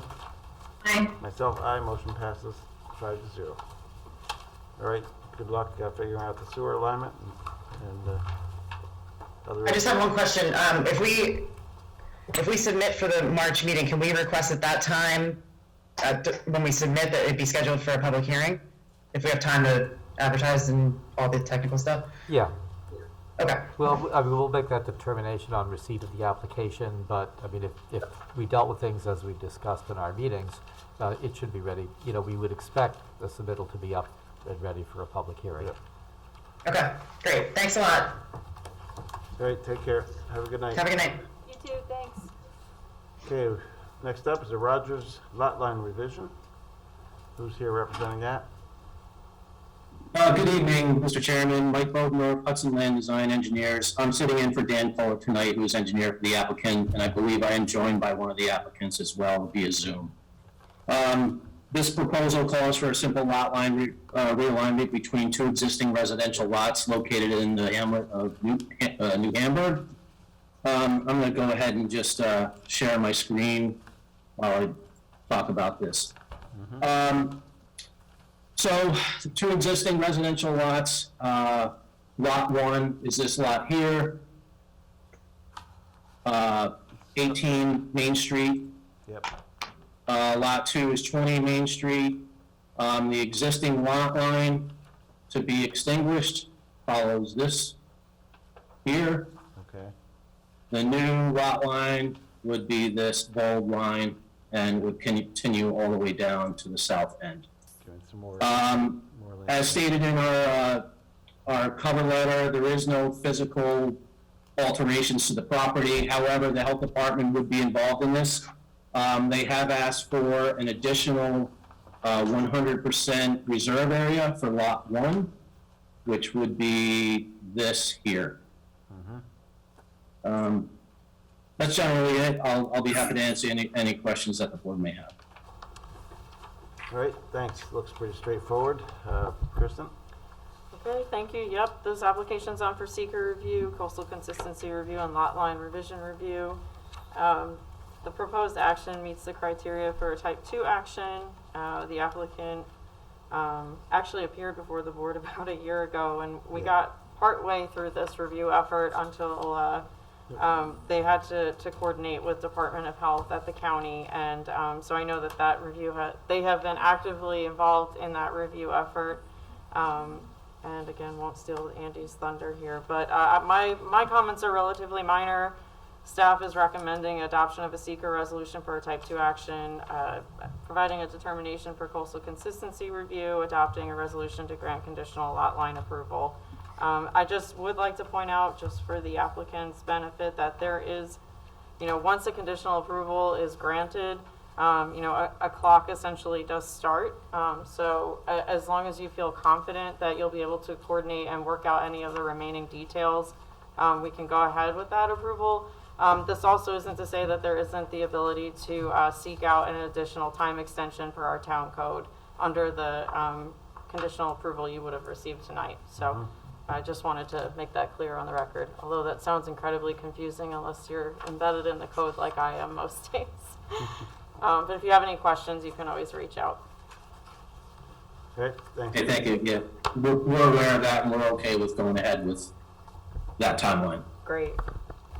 Sounds good. Andy? Yeah, our comments are relatively minor on this. Health Department approval. There was a comment about future water supply to 20 Main Street. Just wonder if we can get some clarification on that. And then there's looking for documentation to extinguish the existing easement area. But otherwise, that's it. Yeah, if I may, just to clarify the water line, each of these dwellings have existing water lines, so we're really not going for any approvals on that. I think that was just a force of habit of saying water supply and sewage disposal. So no water supply approval here, just sewage disposal. Understood. Okay, thank you. Okay, good. All right, run around the board for any comments, quick. Joan? I have no comments. Nicole? I have no comments. Ben? No comment. Peter? Just 2 comments. One, Mr. Bodendorf, great graphic. And it's a beautiful day in the neighborhood. It sure is. I was going to say the same thing. That was a great use of the red marker on the graphic to For sure. show us right where you're going. All right, go ahead with. I move that the planning board determine that the proposal meets the criteria for seeker type 2 action pursuant to seeker part 617.5, and no further environmental review is required. Second. Moved and seconded for seeker. Called to question by roll call. Peter? Aye. Ben? Aye. Nicole? Aye. Joan? Aye. Myself, aye. Motion passes 5-0. I move that the planning board determine that the Rogers lot line revision is consistent with the town of Poughkeepsie's approval local waterfront revitalization program. Second. Moved and seconded for LWRP. Called to question by roll call. Peter? Aye. Ben? Aye. Nicole? Aye. Joan? Aye. Myself, aye. Motion passes 5-0. I move that the planning board grant conditional lot line approval subject to the following. Respond to comments of the planning board and those received from town departments and agencies, and said response to be reviewed by the planning department as to adequacy and completeness, inclusive of but not limited to the following 1 through 7. Second. Moved and seconded by Ben. Called to question by roll call. Peter? Aye. Ben? Aye. Nicole? Aye. Joan? Aye. Myself, aye. Motion passes 5-0. All right, thanks. Good luck. Hey, thank you. Thank you. Thank you, Mike. Okay, last up is Bartolucci, Curatolo, lot line revision. Hopefully I didn't massacre that too much. Okay. Who's here representing that? My name is Lynn Bartolucci. I'm the owner, co-owner, and co-applicant on this lot line revision. It's for, I do not have the graphics of the previous applicant, but this is for a merger of properties that are on Lorraine Boulevard with a property that's on Willowbrook Heights, and then a lot line revision, so that we're essentially dividing the properties, the Willowbrook property into the 2 Lorraine Boulevard property. All I have as reference for you is the packet, and I hope you have the packet that was. Yeah, we have the, we can see what you're doing there, taking that empty lot and dividing it between the 2. Correct. All right. And I did see the comments by the engineer with regard to the, we'll have the surveyor indicate on the plat the sewage and water for those properties at 46 and 50. There is nothing at 33. Yeah, it's an empty lot. Okay, thanks. Eric? Sure. It's a pretty straightforward lot line revision review for the planning board.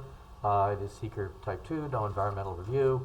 As Lynn described, is taking a vacant lot and changing the lot line to split it between 2 other existing lots.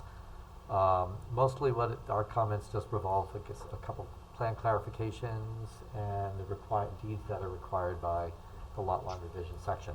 as outlined in our comments, and you have a resolution, you have resolutions for approval. All right, thanks. Andy, any comments? No, nothing worth mentioning, nothing new. Sounds good. Go around the board quick. Peter? Nothing. Ben? Nothing. Joan? I have no comments. And Nicole? I have no comments. And likewise, looks good. You guys to get a little bit bigger lots for your houses there and move forward. Okay, I move that the planning board determine that the proposal meets the criteria of a seeker type 2, action pursuant to seeker part 617.5, and no further environmental review is required. Second. Moved and seconded for seeker. Called to question by roll call. Peter? Aye. Ben? Aye. Nicole? Aye. Joan? Aye. Myself, aye. Motion passes 5-0. I move that the planning board grant conditional lot line revision approval and also grant a 60-day time extension of said approval from March 21st, 2022 forward to May 20th, 2022.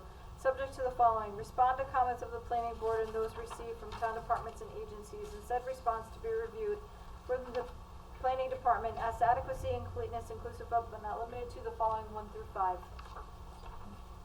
Second. Moved and seconded for conditional.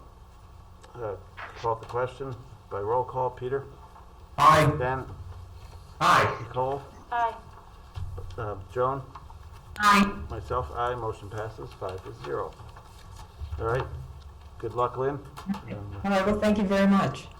And thanks for hanging in there. Long meeting. But, Yes, it was a long one. we've had some 7-hour meetings, so this. Oh, my Lord. See you Well, later. have a good evening, you all. You too. Thanks. Take care. You too. Thank you. I just wanted for the board quickly to just mention this is Rachel Peter, Yeah. our first meeting tonight, and a real trooper. Of course, it was a long one, so you know, when you get a chance, I know we'll be back in person hopefully before too long. You'll get to know her well as well. So, yeah. Welcome, Rachel. Hi, Rachel. Yeah, thanks. And looks like she took all the correct notes. Yeah, it was nice of the board to follow the script, so Nicole read the motion, Ben seconded, no one got in the way. That was good. That was good. Very nice. We didn't go too crazy out. All right. Okay. Any other business anybody has? I move that we end tonight's meeting. Nobody seconds that? Come on, Ben. They were already home. Oh, wait. They don't care. Moved and seconded. Call the question. All those in favor? Aye. Aye. Any opposed? Motion passes 5-0. Have a good night. Good night, Andy. Good night. Good night, everybody. Good night, everyone. Good night, George. Good night, George. You're hanging in there too. Stay warm. It's going to be cold tomorrow. Yeah. Says he who's at home.